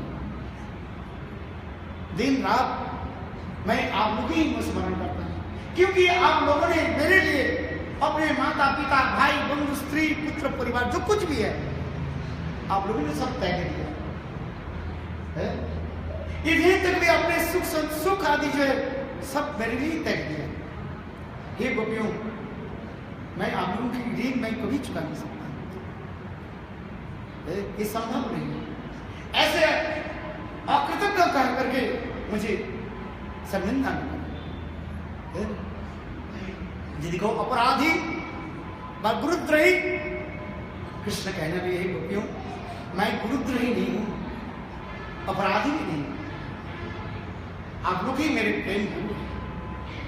जो कुछ भी मैंने सीखा प्रेम की सर्वोत्तम भाव आप लोगों से। हमारे आचार्य पाद भी कहते हैं, एक दिन राधा जी अपने सखियों के साथ विराजमान थी। इतने समय वृंदादेवी मंद मुस्कान करते हुए राधा जी के पास पधारी। उस समय राधा जी कहने लगी, कस्मात वृंदे, हे वृंदे, वृंदादेवी तुम कहां से आ रही हो? तब वृंदादेवी कहने लगी, ये गोविंद की चरण कमल से मैं आ रही हूं। बोले मेरे गोविंद वो कहां है? बोले तब कुंडा, आपके राधा कुंड पर आपके प्राण प्रियतम गोविंद विराजमान है। राधा जी कहने लगी, हे वृंदे, मेरे प्राण प्रियतम गोविंद मेरे कुंड राधा कुंड में क्या कर रहे हैं? वृंदादेवी कहने लगी, नित्य शिक्षन्ति, हे राधे गोविंद, तुम्हारे प्राण प्रियतम गोविंद राधा कुंड में नृत्य जो है डांस सीख रहे हैं। बोले अच्छा सीख रहे हैं ना? हाँ। बोले कि गुरु कौन है? बोले गुरु बिना तो सीख नहीं पाओगे। किससे शिक्षा अध्ययन कर रहे हैं? गोविंद कहते हैं, हे राधे, आपके कुंड के तट पर जितने भी वृक्ष है आपकी ही प्रतिमूर्ति मान करके वो नित्य शिक्षा कर रहे, ग्रहण कर रहे। जैसे राधा कुंड के तट पर जितने पेड़ है हवा से थोड़ा ऐसे हिलते हैं, कृष्ण सोच रहे ये राधा जी मुझे साक्षात शिक्षा दे रही है। देखो किस प्रकार कमर को हिलाना है, नृत्य करना है। जो डांस करते हैं ना उनके भी अच्छी तरफ से शिक्षा दी जाती है। जैसे ओडिसी डांस होता है, उड़ीसा जो डांस होता है वहीं पर कलाकार नृत्य के कलाकार जो है उसको अच्छी तरह से डांस सिखाया जाता है। एक एक अंग के किस प्रकार संचालन करना है, अंगुल के किस प्रकार रखना है, हाथ को किस प्रकार आगे करना है, ग्रीवा को किस प्रकार मोड़ना है, कमर को किस प्रकार झुकाना है, इसे सिखा दिया जाता है। आंखों के किस प्रकार नजर डालना है, इसे सिखाया जाता है। नृत्य ऐसे नहीं है बस आगे और ऐसे कर, ऐसे नहीं होता है। कोई एक मृदंग बजाना जानते हैं तो ऐसे नहीं करो मृदंग ले लो और ढप ढप ढप ढप बजा, ऐसे नहीं होता है। उसके कुछ मंत्र सीखना पड़ता है। जो सीखने वाले जो अच्छा जो एक्सपर्ट जो है मृदंग बजाने वालों हारमोनियम बजाने वालों उसको सीखना पड़ता है ते रे खे टा सीखना पड़ता है कि नहीं है? ता थई थई नगे दई, भाई इसको बजाना ठीक से उंगली के ठीक रहना पड़ता है। हारमोनियम बजाओ सा रे गामा पा दा नी गामा री सा धा पा, ऐसे थोड़ी हो जाएगा। उंगली के किस प्रकार रखना है, ऐसे नहीं ऐसे करके। वो भी जो एक्सपर्ट जो होता है उसके गुरु के पास जाना पड़ता है हारमोनियम सीखने के लिए। ऐसे नहीं पैसा है तो 2000-10,000 रुपये से हारमोनियम खरीद लिया और अकेला गप करके बोलो, जीवन में कोई सीख नहीं पाए। जीवन में कभी हारमोनियम बा मृदंग सीख नहीं पाओगे, गुरु करना पड़ेगा तुम्हें, है? बजाना पड़ेगा, मंत्र सीखना पड़ेगा, मंत्र है ना, है? एक एक मंत्र सीखना पड़ता है? तब तो सीखोगे। हाँ, नहीं तो बस बोले नहीं मेरा गुरु की जरूरत नहीं होता है? अपने सीख लेता हूं, मृदंग खरीद करके लाया और डप डप डप डप बरदत क्या बजा रही है, पागल है। मंत्र सीखो पहले, मृदंग कितने मंत्र होता है? ताल लय मान देखो, ऐसे थोड़ी हो। नृत्य की कला भी उसी प्रकार की कहती है। पैर को किस प्रकार संचालन करना है, अंगुली के किस प्रकार संचालन करना है, उस अंगुल के किस प्रकार जो टेढ़ा करना है, ये भी सीखना पड़ता है। नृत्य कला में कम से कम लग जाता है 10 साल लग जाता है, 10-15 साल लग जाता है। एक नहीं एक दिन में आकर के वो सीख जाते, क्या सीखोगे? कुछ नहीं है। नृत्य कला इतना सहज नहीं, ये कला का 64 कला की विद्या कहा जाता है, और 64 कला में कहा जाता है। नृत्य शिल्प कला, मृदंग आदि हारमोनियम नहीं करेगा वाद्य। तो उसी प्रकार राधा जी कह रही है मेरे प्राण गोविंद,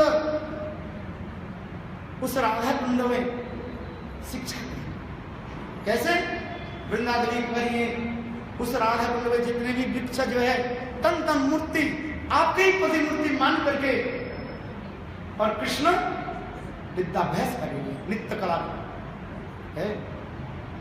इसलिए स्वयं कृष्ण ने कहा राधिकार प्रेम गुरु हमें शिष्य न, राधा जी जो मेरे प्रेम गुरु, मैं तो उनके शिष्य हूं। स्वयं कृष्ण पर ब्रह्म भगवान जगतपति जगन्नाथ आज राधा जी के प्रेम में उनको कह रहे मैं शिष्य हूं, राधा जी मेरे प्रेम के गुरु। बात सत्य है। इसलिए कृष्ण कह रहे हे राधे मैं गुरुत्र ही व अपराधी नहीं। इस संसार में बहुत गुरु छोड़ करके चले जाते हैं, सदगुरु की प्राप्ति करके फिर घूमता रहता है, फिर उनकी गति अच्छी नहीं। इसलिए राधा जी के कृष्ण कह रहे हैं हे गोपियों, हे श्रीमती राधिके मैं गुरुत्र ही नहीं हूं, अपराधी नहीं हूं, मुझे ऐसे कह करके शर्मिंदा न करें। अंत में गोपियां बहुत प्रसन्न हुई और गोविंद के ऐसे सुंदर वचन को सुन करके गोपियां प्रसन्न हुई, और अंत में गोपियां कृष्ण के साथ प्रेम विहार की, और अंत में कृष्ण गोपियों के साथ लेकर के सुंदर रास विहार है। नृत्य गीत रास की सकम वस्तु नहीं, जहां पर नृत्य गीत आनंद के हिल्लोल चलते रहते हैं, जैसे समुद्र की लहरियां आकर के जैसे आनंद प्रदान करते हैं, उसी प्रकार उस रास मंडप में गोपियों के साथ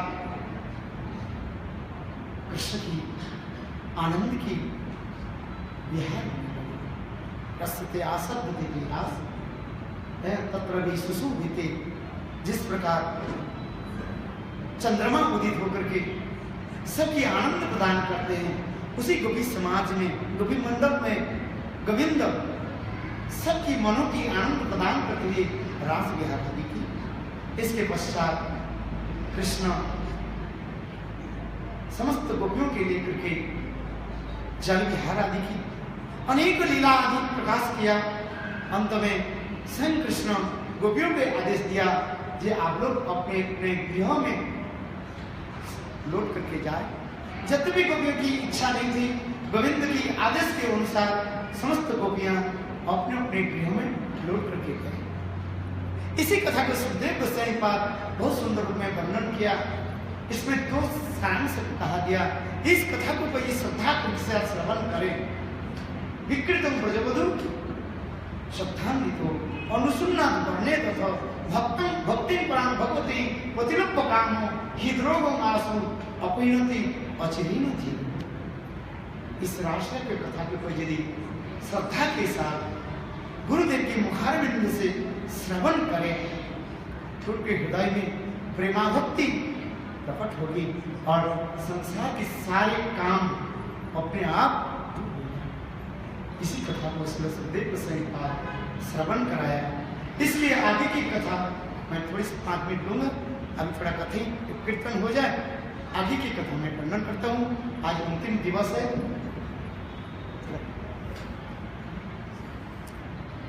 वृंदावन बिहारी राम,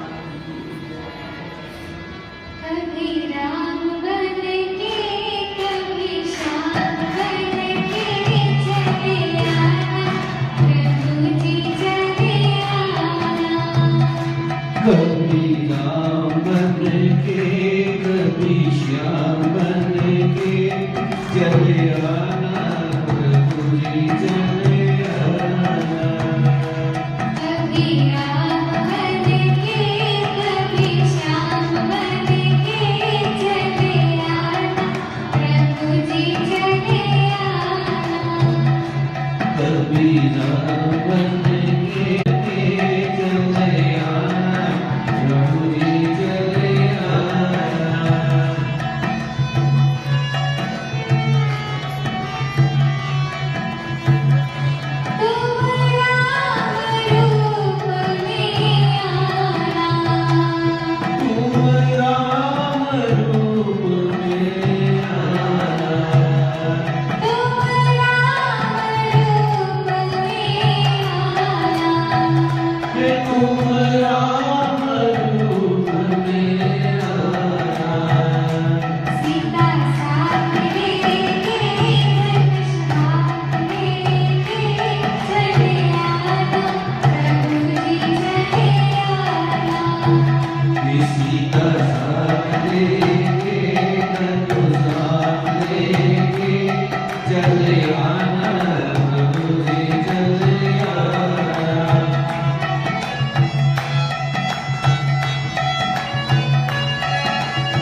प्रकार स्वयं भगवान कृष्ण गोविंद सर्वभूत मनोहरम, सभी जीवों की जो मन को हरण करने वाले, सभी जीवों की आनंद प्रदान करने वाले, गोपियों की आनंद प्रदान किया, समस्त ब्रजवासियों की जय उन्होंने आनंद दिया।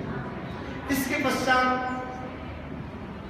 नारद ऋषि आकर के बोले, प्रभु केवल आप ब्रजवासियों की आनंद प्रदान करोगे, क्या मथुरावासी को आपने आनंद नहीं दोगे? जो मथुरावासी, मथुरा के रहने वाले देवकी वसुदेव कैसे कष्ट भोग रहे हैं, दुष्ट दुराचार कंस अपने पिता उग्रसेन के अंध कारागार में दब करके रखे हैं। देवकी वसुदेव की छत्ती पर पत्थर रख करके रखे और दुष्ट अपने साथियों के साथ मथुरावासी को क्या करते हैं? हमारे सारे मथुरा उजड़ गए, क्या आप ऐसे भक्त के आप कृपा नहीं करोगे? जिस भक्त लोग आपके लिए तड़प रहे हैं। भगवान गोविंद नारद ऋषि के ऐसे मधुर वचन को सुन करके कहने लगे, नारद ऋषि अति अवश्य मैं मथुरा में जाऊंगा, दुराचार दुष्ट दुराचार कंस और उनकी साथियों के साथ सबको मैं मार डालूंगा। खिला सकती लीला पुरुषोत्तम भगवान की ऐसे इच्छा जान करके कंस भी आगे की विचार करने लगे। मथुरा में मथुरा से जितने असुरों के भेजा वृंदावन में, उतना से लेकर के अगासुर, बकासुर, शकटासुर, तिनावर्त सभी तो असुर आ गया, किंतु आज तक कोई वृंदावन से लौट करके नहीं गए, ना कोई कुछ समाचार दिया। इसलिए कंस मन ही मन विचार करने लगे, ये कृष्ण बलराम को कैसे मार डालो? मेरे अवतार विष्णु कृष्ण वृंदावन में है, किंतु वृंदावन ऐसे भूमि है, उसके वृंदावन से निकालना इतना सहज नहीं है। यदि आपके भी प्रश्न उठे, ये कंस एक एक करके सब असुरों के भेजा कृष्ण को मारने के लिए, तो कंस स्वयं क्यों नहीं गए? कंस तो बहुत शक्तिशाली था, जिसके हाथ में बाहु में 10,000 हाथियों के बल था और अनेक प्रकार के माया जानने वाले। कंस कोई साधारण व्यक्ति नहीं था, तो कंस क्यों वृंदावन में नहीं गए और कृष्ण बलराम को क्यों नहीं मार डाला? कंस के विश्वास हो गया, अनुभव हो गया। एक दिन कंस बोले, चलते मैं वृंदावन में जाता हूं और कृष्ण के मैं ही स्वयं मार करके आता हूं। ऐसे विचार करके कंस मथुरा के सीमा पार करके वृंदावन में पैर रखा। बोले वृंदावन की भूमि में पैर रखने के साथ ही साथ वहीं पर पूर्णवासी जोगमाया उसे पकड़ ली और कंस के पकड़ करके एक तालाब में डुबा दिया और कंस उसी समय एक डोगरी बन गई। डोगरी समझते हो? बुढ़ी बन, बिल्कुल बुढ़ी जैसे बन गई, बाल सफेद हो गए, दांत निकल गई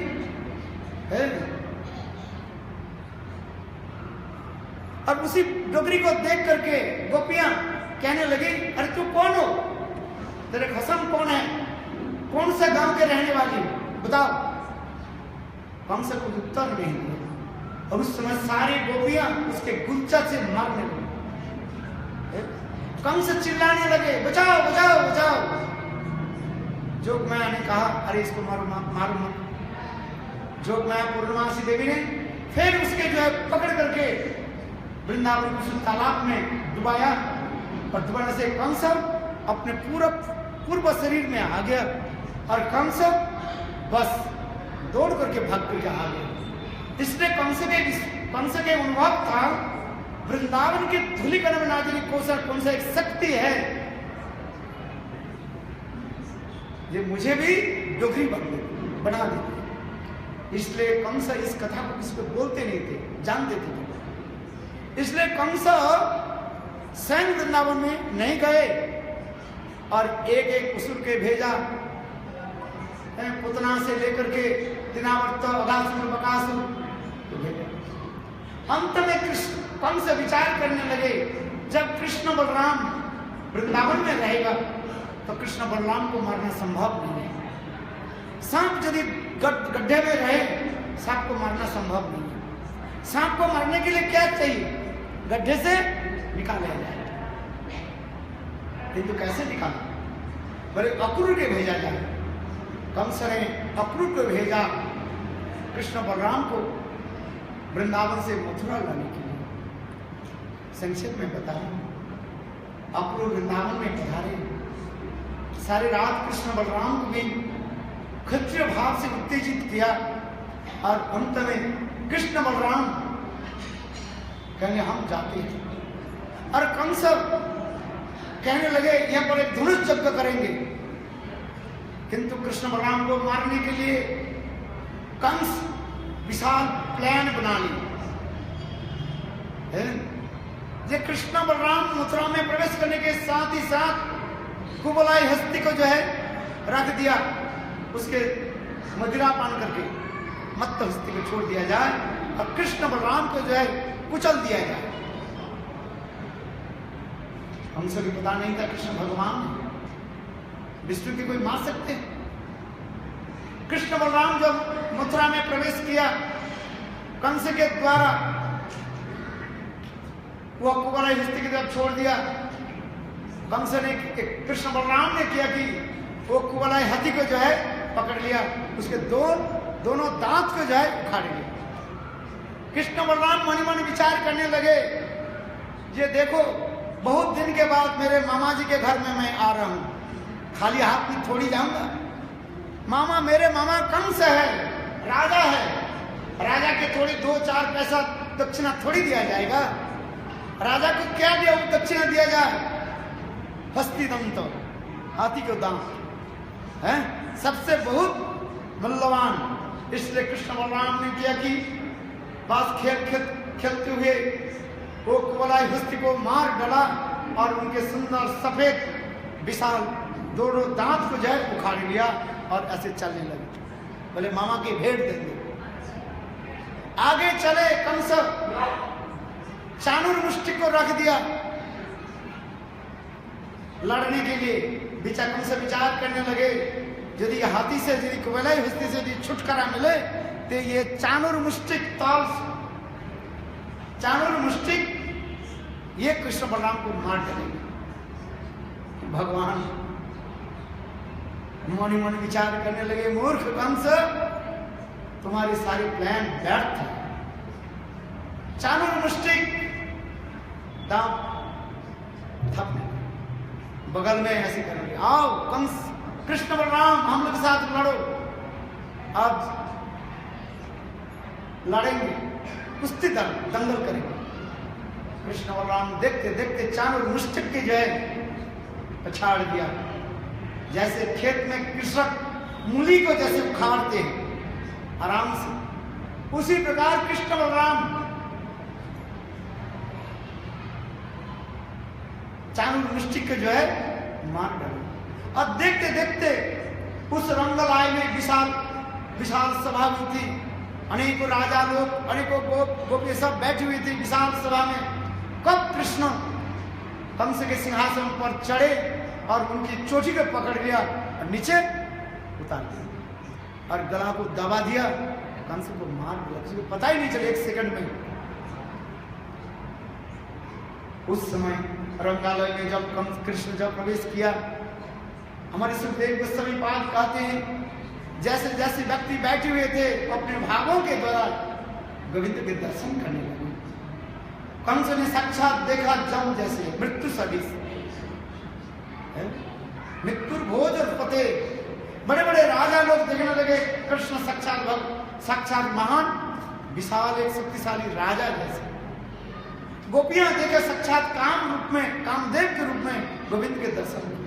सखाओं देखा ये कृष्ण मेरे सखा के रूप में आ। मातृभाव संपन्न जितने गोपियां बैठी हुई थी, ये कृष्ण साक्षात बाल गोपाल के रूप में। उस प्रकार कृष्ण के रंगलाय में गोविंद द्वादश रस, 12 प्रकार के रस एक ही साथ में प्रकाश किया। पंडित जन जो है इसको रस विचार से इसको आस्वादन करते हैं। इस प्रकार कंस की हत्या करने के पश्चात गोविंद कृष्ण बलराम पहले उग्रसेन को जो है कारागार से मुक्त कराया और उग्रसेन के राज सिंहासन में बैठाया और इसके पश्चात कृष्ण बलराम मां देवकी और वसुदेव को जो है कारागार से मुक्त कराया। और इसके पश्चात आगे की कथा वर्णन करते हुए देवकी वसुदेव कृष्ण बलराम के जो है गोविंद संस्कार, जनी संस्कार कराया और उज्जैनी में सांदीपनि के आश्रम पर भेज दिया। 64 दिन में कृष्ण 64 कला विद्या अध्ययन किया और इसके पश्चात कृष्ण पुनः मथुरा में पधारे और कृष्ण अपने दिव्य ब्रजवासियों की प्रेम को स्मरण करने लगे। जमुना के दर्शन करके भाव में विभोर ब्रजवासी के प्रेम स्मरण करके गोविंद रोने लगे। अंत में कृष्ण उद्धव के जो है ब्रज में भेजा, इसे उद्धव संदेश कहा जाता है। बहुत सुंदर इस समय कथा है। उद्धव वृंदावन में पधारे, ब्रजवासी के प्रेम महात्मा को दर्शन किया और अंत में उद्धव आकर के कृष्ण को भी समाचार दिया। किंतु इधर कंस के वध के पश्चात कंस के पुत्री उस्ती और प्राप्ति, ये दोनों जाकर के अपने पिता जरासंध के पास अनेक प्रकार उल्टी सीधी बात सुनाया। उन्होंने मथुरापुरी के बार बार आक्रमण करने लगे। 17 बार आक्रमण किया। कृष्ण बलराम खेल कूद करते करते उनके सारे अक्षौहिणी सैन्यों की जो है सब मार डाला और अंत में कृष्ण 17 बार 18 बार तो होने लगे। कृष्ण रातों रात सारे मथुरावासी को लेकर के इसी द्वारिकापुरी में ब्रह्मा के द्वारा सुंदर रचित राजप्रसाद में समस्त मथुरावासी को प्रकट कराए रखा।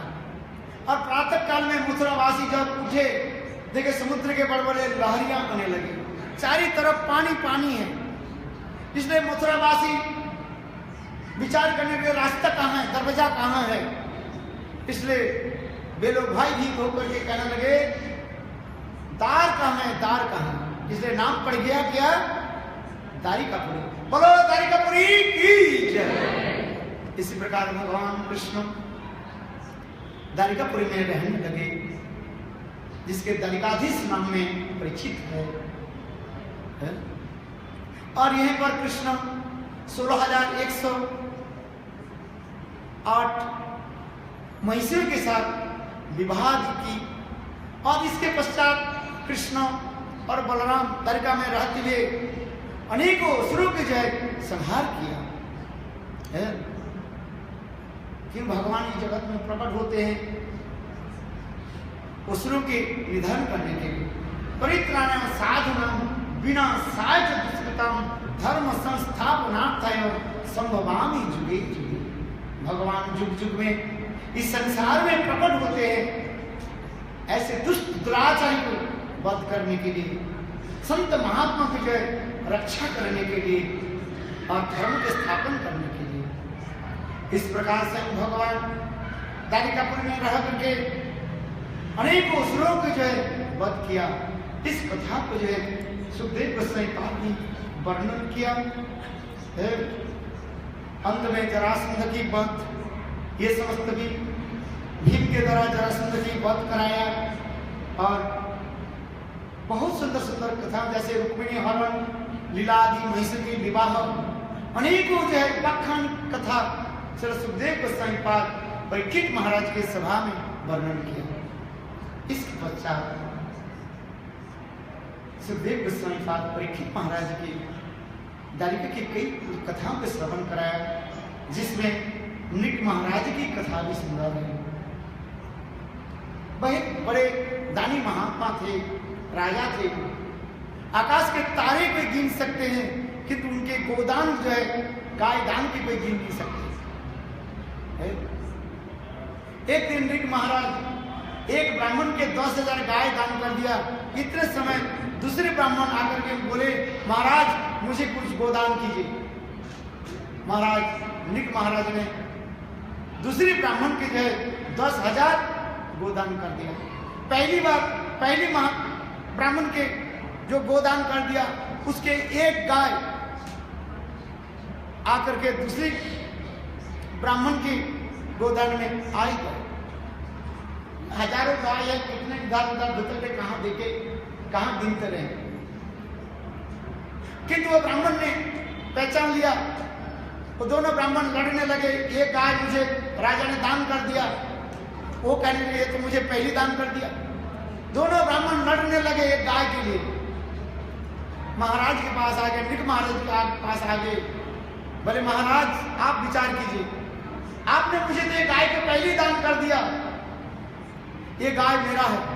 दूसरी ब्राह्मण कहने लगे, महाराज आपने तो अभी अभी मुझे गाय को दान दिया, ये गाय मेरा है।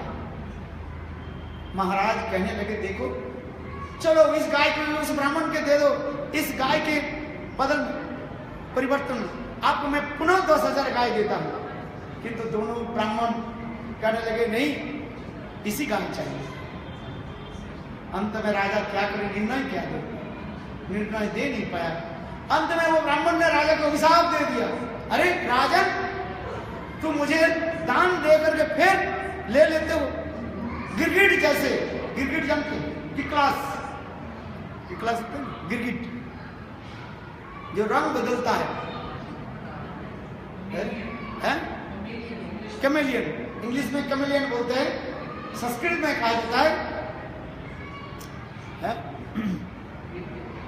गिरगिट जो है। तुमने गिरगिट जैसे रंग बदलता है। आप देखेंगे एक गिरगिट है, कैमेलियन जो है, सूर्य के रश्मि से कभी लाल देखोगे, कभी पीला देखोगे, कभी सफेद देखोगे, कभी काले देखोगे, वो रंग बदलता रहता है। जैसे सूर्य के रश्मि उसके शरीर पर पड़ता रहता है, वो हर 10-15 मिनट के अंदर, 1 घंटे के बाद वो शरीर रंग बदलता रहता है। इसलिए दोनों ब्राह्मण ने अभिशाप दे दिए, जा जैसे गिरगिट जैसे रंग बदलता, कैमेलियन जैसे रंग बदलता है, तू भी ऐसे दान दे करके दान ले लेते हो, जा गिरगिट होकर जन्म। ब्राह्मण के अभिशाप से वो गिरगिट होकर जन्म लिया। एक दिन कृष्ण के पुत्र प्रपुत्र खेलकूद कर रहे थे, और करते करते उनके जो गेंद जो है बल एक कुएं में जाकर के गिरे, और छोटे छोटे बच्चा झांक करके देखा कुएं के तरफ, ये विशाल कैसे जंतु जाए कुएं में पड़े हुए। सब लोग डर गए, डर करके जाकर के कृष्ण के बोले, ये कोई कुएं में कोई असुर पड़ा हुआ है।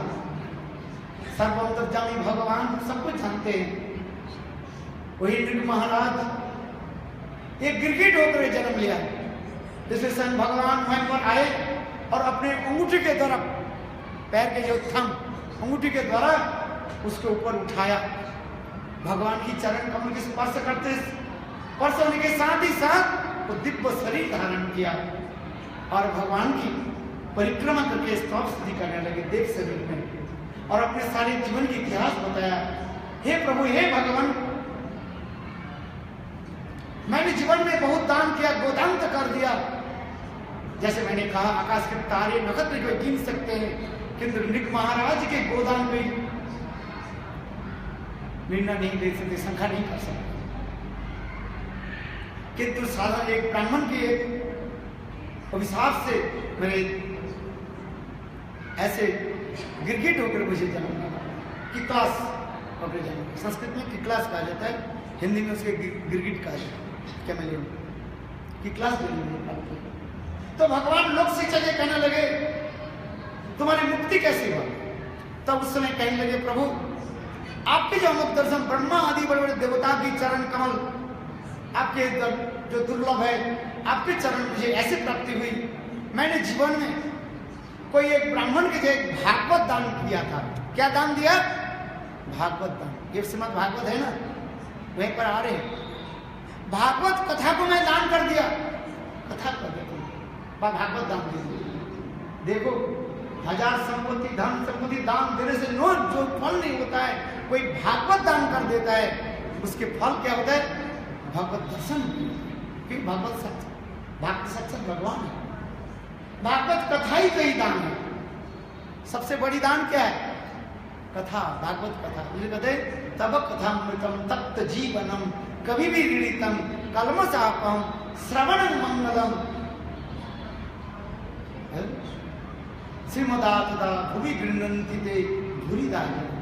उन्होंने स्वयं कहा, मैं जीवन में कोई एक वैष्णव के जय एक भागवत दान दे दिया, जिसके फलस्वरूप हे प्रभु, हे दीन दयाल, आपके चरण कमल के दर्शन हुए, आपके चरण कमल के प्राप्त परसर ऐसे करके प्रणाम करके परिक्रमा करके चले। इसी प्रकार शिक्षा देते हैं। जगत में सबसे बड़ी दान है भगवत कथा मिलकर भागवत दान सिखाया। इसी कथा को हमें सुनाते हुए श्री सुखदेव गोस्वामी पाद अनेकों कथा, शिशुपाल की उद्धार की कथा श्रवण कराया, भस्मासुर की कथा श्रवण कराया, आगे जाकर के सुंदर एक कथा श्रवण कराया, जिससे सुदामा विप्र की कथा श्रवण कराया। इसी कथा को श्रवण करके मैं समाप्त करता हूँ। संक्षेप में 5 मिनट लेता हूँ। अभी हमने इस वक्त सब सुंदर वृंदावन के झांकी दर्शन कराएंगे। किस प्रकार वृंदावन में गोपियां गोविंद के लिए प्राण समर्पण करके किस प्रकार भावों के व्यक्त करते थे। बहुत सुंदर एक गोविंद जब, कृष्ण जब सांदीपनि के मुनि के आश्रम में थे, उस समय उन्होंने सुदामा नाम ब्राह्मण से मित्रता कर ली। इसके पश्चात गुरुगृह भी से कृष्ण बलराम भी आ गए, सुदामा विप्र भी अपने घर में चले गए। इस संग से कृष्ण द्वारकाधीश बने, राजा बने, और सुदामा विप्र गरीब ब्राह्मण बने। जीवन की सब एक ही है। जीव अपने अपने कर्म के अनुसार कोई राजा बन जाते हैं, कोई रंग बनता है। इस संसार में कोई धनी बनता है, कोई गरीब बनता है, किंतु सुदामा विप्र गरीब ब्राह्मण होने पर भी वो परम धनी था। कृष्ण प्रेम धन में धनी था। संसार में कोई धन से धनी, धन से दरिद्र हो, किंतु कृष्ण प्रेम में वो महाधनी थे। सुदामा विप्र बहुत गरीब ब्राह्मण था। उनके घर में एक चूहे भी नहीं रहता था, माने घर में कोई कुछ नहीं था। बारिश के समय उनके घर में बाहर बारिश नहीं होता, अंदर में सब पानी आ जाता, माने छत नहीं था। उनके घर में कोई दरवाजा ये जंगल नहीं था। क्यों? गरीब ब्राह्मण है। किसी भी प्रकार से अपने जीवन गुजारते थे। फटे फटे कपड़े पहनते थे। उनकी पत्नी बहुत दुबली पतली हो गई। छोटे छोटे बाल बच्चे की आहार नहीं, भोजन नहीं।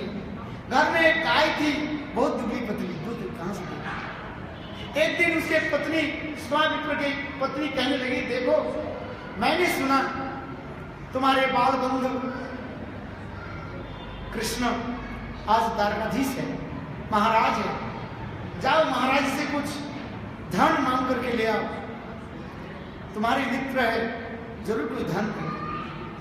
सुदामा विप्र कहने लगी, जी देखो हम अपने कर्म से हम दरिद्र है, राजा के पास क्यों जाऊं भीख मांगने के लिए? भीख मांगना तो उचित नहीं है। जीव अपने अपने कर्म के अनुसार कोई दरिद्र होता है, कोई धनी बनता है। मांगना क्यों? मांगना नहीं। किंतु बार बार सुदामा विप्र के पत्नी सुशीला बार बार कहने लगी, जाओ ना, देखो हमारे बच्चे के आज भूखे पड़े हैं, 3 दिन भोजन नहीं है, गाय के देखो कैसे दुबली पतली हो गई, घास नहीं है, गाय की खिलानी कुछ नहीं। जाओ जाओ अपने मित्र के पास जाओ, दरगाधीश है, कुछ तो दे, राजा है, कुछ दे देंगे। एक तो तुम्हारे बाल बंधु है। बार बार कहने बाद सुधा विप्र मणिमन कहने विचार करने लगे, आया भी परमो लाभम, मेरे परम लाभ है ब्राह्मण के दर्शन के, गोविंद के दर्शन कर, भगवत दर्शन है। काहम दरिद्र विप्रम, का कृष्ण श्री निकेतनम, कहा मैं दरिद्र ब्राह्मण हूं और कहां स्वयं भगवान लक्ष्मीपति। चलो आज गोविंद के चरण दर्शन करने के जाओ, क्योंकि बार बार मेरे पत्नी कहने लगी जाओ मित्र से मिलो, इससे, किंतु मित्रों से कैसे जाए? देखो हमारे शास्त्र में कहते हैं गुरु के पास जाओ, पिता माता के पास जाओ मिलने के लिए, ठाकुर जी के पास जाओ, खाली हाथ में मत जाओ, कुछ हाथ में लेकर के जाओ है? खाली हाथ में आना नहीं चाहिए है? यदि कहो मैं तो दरिद्र हूं, मेरे पास कुछ नहीं है, अरे है तो वचन है, तो सुनिष्ठ वचन तो है, हमारे शास्त्र में लिखा है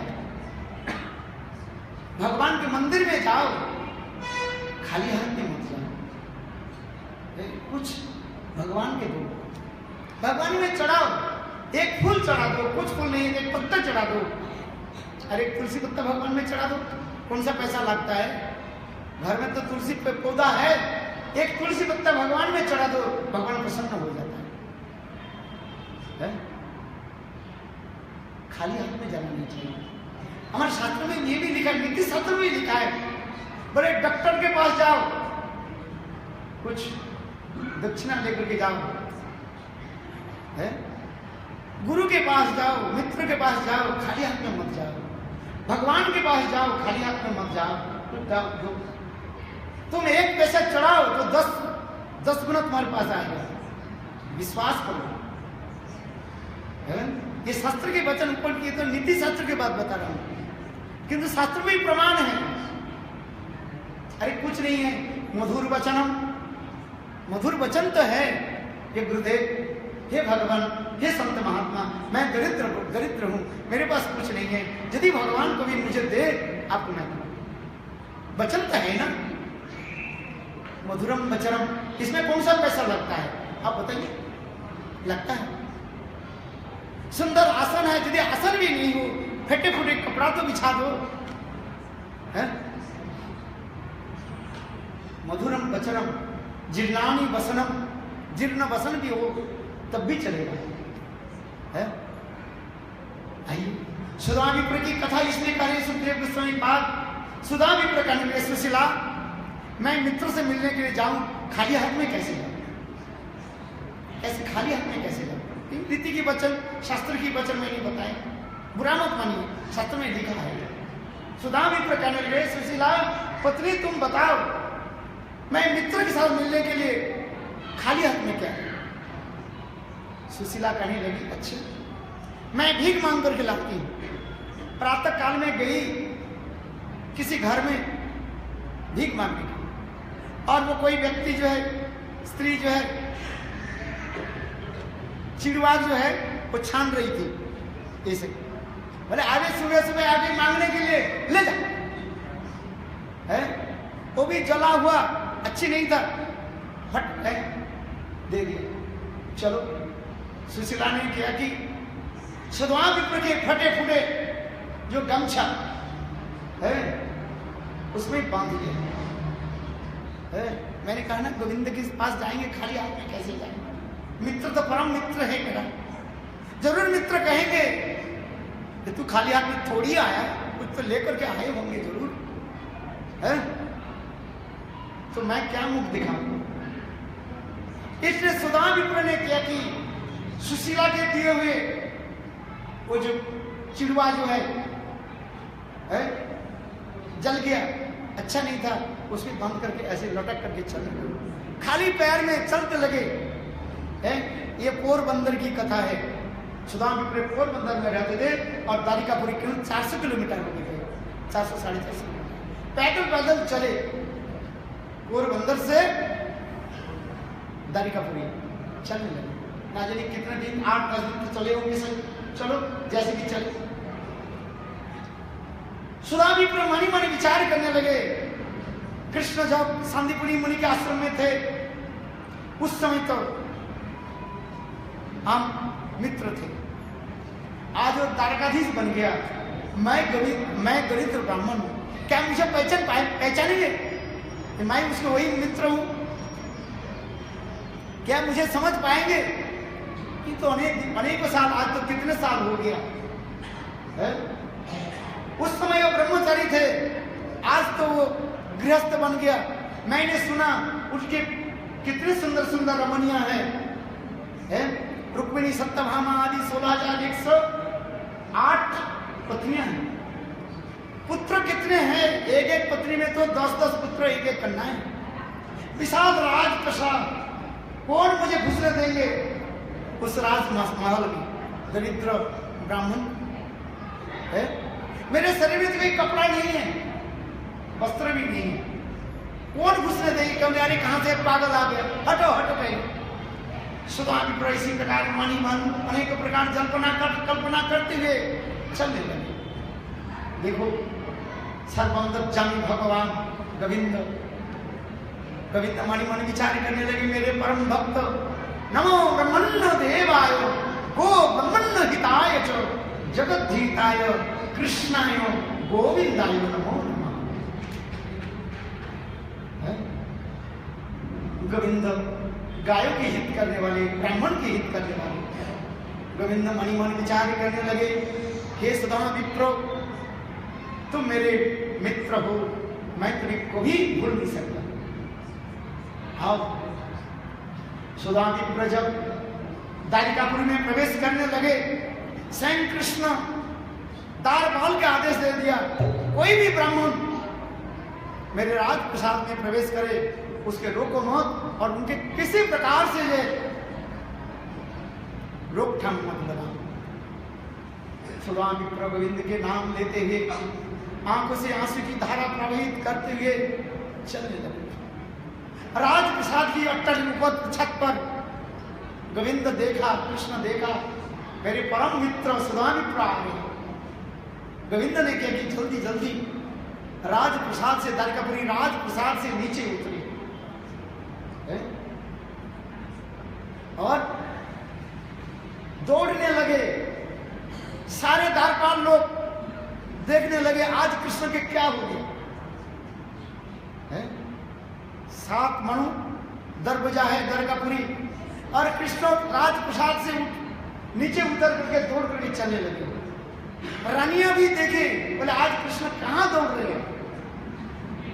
सुंदर वेशधारी गोविंद सुंदर राज वेश पहने हुए और अपने मित्र की तरफ दौड़ रहे हैं। सभी लोगों की आंख टकटकाते हुए देख लगने लगे, आज गोविंद कहां जा रहे हैं? बस देखते देखते गोविंद अपने परम मित्र को सुदाम विप्र के आलिंगन करके रोने लगे। मित्र, बहुत दिन के बाद तुम्हारे साथ मिला, मैं भी तुम्हारे लिए मैं बहुत दिन से मैं सोच रहा था कि तुमसे समय कब मिलूं, किंतु मेरे राजा होने के नाते राज का जो परिचालना करने के लिए मेरे बहुत दायित्व हो गया, इसलिए तुम्हारे साथ में मिलन नहीं। तुमने आज मेरे पास आए। स्वयं गोविंद सुदाम विप्र के जो हाथ पकड़ करके विशाल राज प्रसाद में लेकर गए। अपने सिंहासन पर, रत्न सिंहासन पर, सोने के सिंहासन पर जहां पर स्वयं गोविंद बैठते हैं वहीं पर बैठाया और अपने रानियों के बोले, जाओ समस्त पवित्र नदियों के जल लेकर के आओ। जो जल रखा गया, सप्त समुद्र और जितने पवित्र नदियां हैं सब जल ले आओ। मैं स्वयं जो है अपने मित्र के जो है शरण को जो है मैं स्वयं मित्र स्वयं गोविंद सुदाम विप्र की चरण को जो है धोने लगे है। अनेक प्रकार सुगंधी केवड़ा आदि अनेक प्रकार अगुरु कुमकुम चंदन आदि के द्वारा उनके सुंदर चरण कमल के जो है बार बार मखन है घिसने लगे। खाली पैर में आए थे ना, धुल तो जम गए। गोविंद ने क्या किया, सुंदर पवित्र नदियों के जल, सप्त समुद्र के जल, पवित्र जल और अनेक प्रकार सुगंध के द्वारा, जल के द्वारा सुधा विप्र के चरण को पखा और स्वयं कृष्ण उस चरणामृत के जय पान भी किया और समस्त रानियों की दे दिया। देखो ब्राह्मण के चरणामृत पान करो है? और अपने सारे गृहों में छिटक दिया। ये ब्राह्मण के चरणामृत एक साधारण नहीं, स्वयं गोविंद इसी प्रकार ब्राह्मणों की जो है महिमा जगत में प्रकाश किया है। इसलिए तो कहते हैं नमो ब्रह्मण्य देवाय गो ब्रह्मण्य हिताय च जगत हिताय कृष्णाय गोविंदाय नमो। इसके पश्चात स्वयं रुक्मिणी सत्यभामा आदि के आदेश दिया, जाओ आरती की व्यवस्था करो। साथ ही साथ रुक्मिणी आदि सत्यभामा पाटरानियां सुधा विप्र की आरती की व्यवस्था कर दी। और स्वयं कृष्ण दीपक लेकर के अगरबत्ती लेकर के सुधा विप्र की जाए आरती उतार है। रुक्मिणी सत्यभामा चामर लेकर के भजन करने लगी है। देखो गोविंद की। इसके पश्चात स्वयं भगवान गोविंद भले सुधा विप्र के भोजन के प्रबंध करो। देखते देखते सुधा विप्र की भोजन के प्रबंध सुंदर स्वादिष्ट चप चस्य लज्जप्य अनेक प्रकार के भोजन की व्यवस्था कर दी। स्वयं कृष्ण सुधा विप्र के पास बैठे, कहने लगे मित्र इस भोजन जो है बहुत स्वादिष्ट, इसको ग्रहण करो है? देखो ये सब्जी कैसे है। अपने मित्र के स्वयं कृष्ण भोजन कराने लगे। वात्सल्य भाव, सख्य भाव, माधुर्य भाव, जैसे माता पिता अपने छोटे बच्चे के जैसे भोजन कराते हैं, गोविंद उसी प्रकार अपने परम मित्र सुधा विप्र भी भोजन कराने लगे। और स्वयं रुक्मिणी सत्यभामा व्यजन करने लगे। मधुर मिलन मित्र गोविंद के साथ सुधा विप्र भोजन किया। भोजन करने के बाद स्वयं कृष्ण सोने के घड़े से उनके हाथ को जो है धुलाए, हाथ धुलाए अपने वस्त्र के द्वारा, गमछा के द्वारा नहीं, गोविंद अपने के वस्त्र के द्वारा गोविंद के हाथ के सुधा विप्र के हाथ को जो है आज परम मित्र मेरे घर में आनंद हृदय द्रवीभूत हो गए। स्वयं कृष्ण जिस मखमल बिस्तर पर सोते हैं उसी बिस्तर पर अपने परम मित्र सुधा विप्र के सुलाया और धीरे धीरे उनकी चरण की भी मसाज भी करने लगी कि बहुत दूर से चल करके आए हैं, परिश्रम कर है, उनके सारे शरीर को जो है मसाज कर। भगवान की चरण, भगवान की हस्तकमल की स्पर्श करके सुधा विप्र की सारी थकावट अपने आप दूर हो गई। वो नहीं करे गोविंद की यदि कोई हस्तकमल स्पर्श प्राप्ति करे उनके थकावट कहाँ रहेगी। संसार की सारी थकावट तो दूर हो जाता है और वो चलने के थकावट क्या करेगी। चलो उस समय तक 1-2 घंटे तक सुधा विप्र विश्राम किया, गाढ़ निद्रा में सो गए थे। इसके बाद उठी। इसके पश्चात गोविंद सुधा विप्र के सारी प्रश्न करने लगे। देखो मेरे भाभी जी कैसे है? भाभी कुशल में है कि नहीं है? मैंने सुधा विप्र की पत्नी के बारे में, तुम्हारे पत्नी सुशीला भाभी ठीक है, तुम्हारे पुत्र कन्या ठीक है, कैसे चल रहे मित्र? सुधा विप्र लज्जित क्या बोले, मुंह से बोले हम सीख ऐसे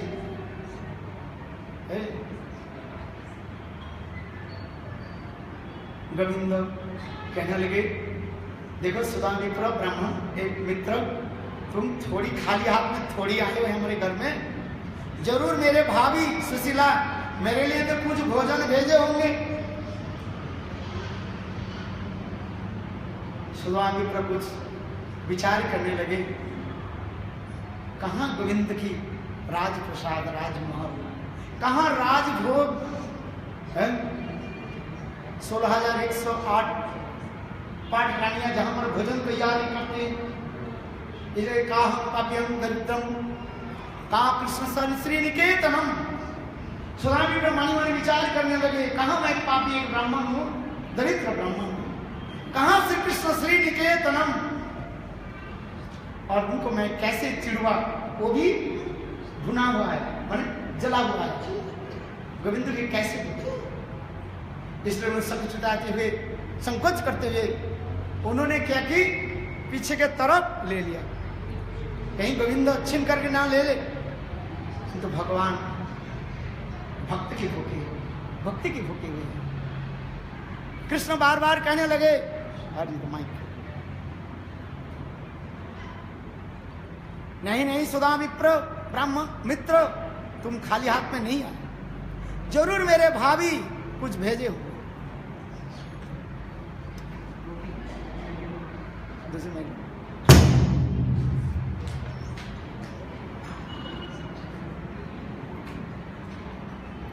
हरि बोल।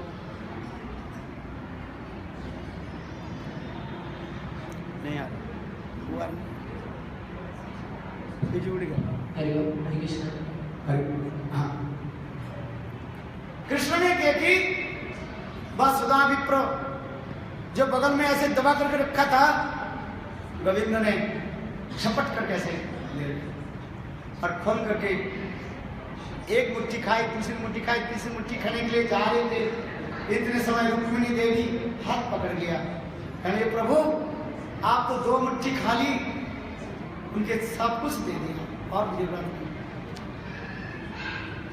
बस इसके पश्चात आगे की कथा सुखदेव गोस्वामी कथा सुनाया। 2-4 दिन 7 दिन सुदामा विप्र भगवान गोविंद की द्वारिकापुर में रहने लगे।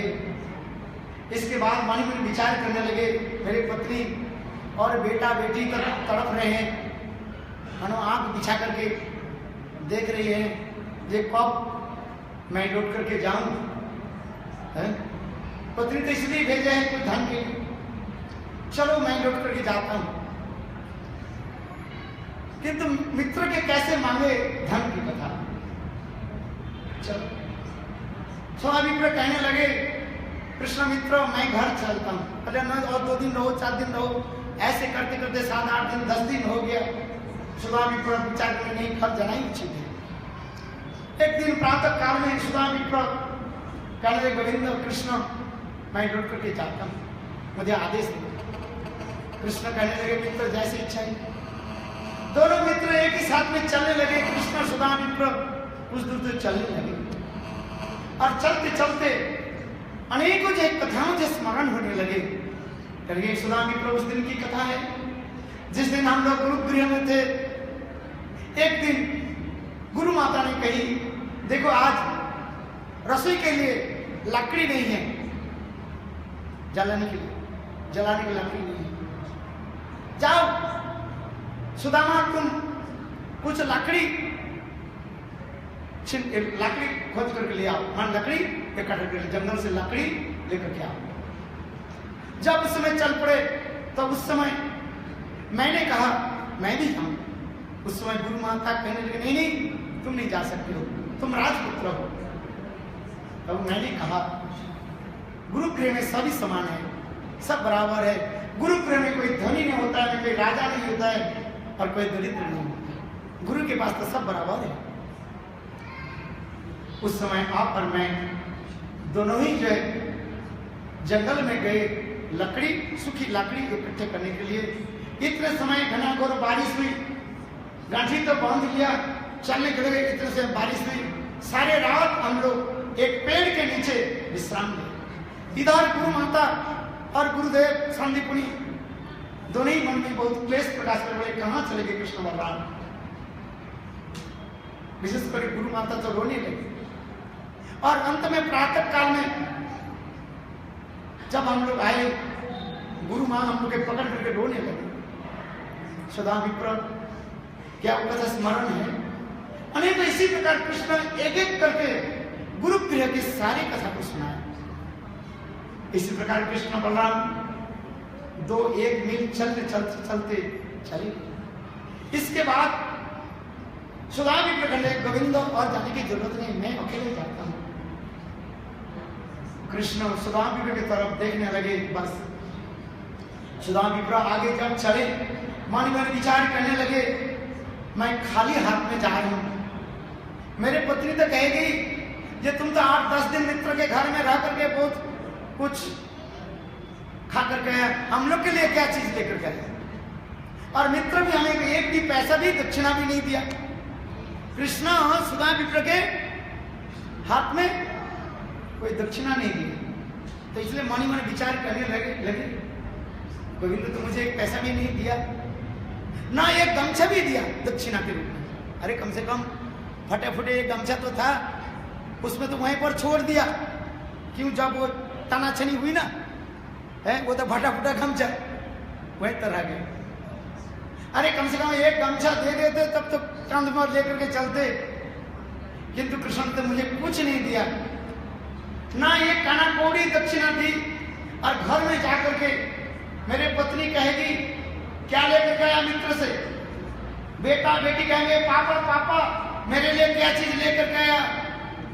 तुम तो अपने मित्र दादाजी राजा से मिलकर के आ गए, मैं क्या जवाब दूं? ऐसे चिंतन करते करते चलते चलते अपने गांव के पास आ गए। जब गांव के पास आ गया, देखा जहां पर उनके झोपड़ी था, वो झोपड़ी कहां चले गए बताइए? झोपड़ी है ही नहीं, वहीं पर विशाल एक राजप्रसाद दिखाई पड़ रहे। ब्राह्मण लोग यज्ञ कर रहे थे, स्वाहा कर रहे थे, आम पत्ता आदि दे करके सारे बिल्डिंग के जो है सजाए गए, फूल पुष्प आदि करके, जैसे मांगलिक होता है ना, उसी प्रकार होते जा रहे। दूर में देखा जहां पर उनके गाय बंधा हुआ थी, वो गाय नहीं है, तो विशाल एक कामधेनु है। बोले मेरे गाय कहाँ चला गया, मेरे झोपड़ी कहाँ चला गया? शायद किसी ने भड़क लिया, मैं तो चला गया ना, कोई भड़क लिया। फिर कुछ समय के देखा ऊपर से अपने पत्नी सुशीला जो दुबली पतली थी, जिसके स्तन भी सूख गई थी, वो सुंदर कपड़े पहने हुए पतिदेव कह करके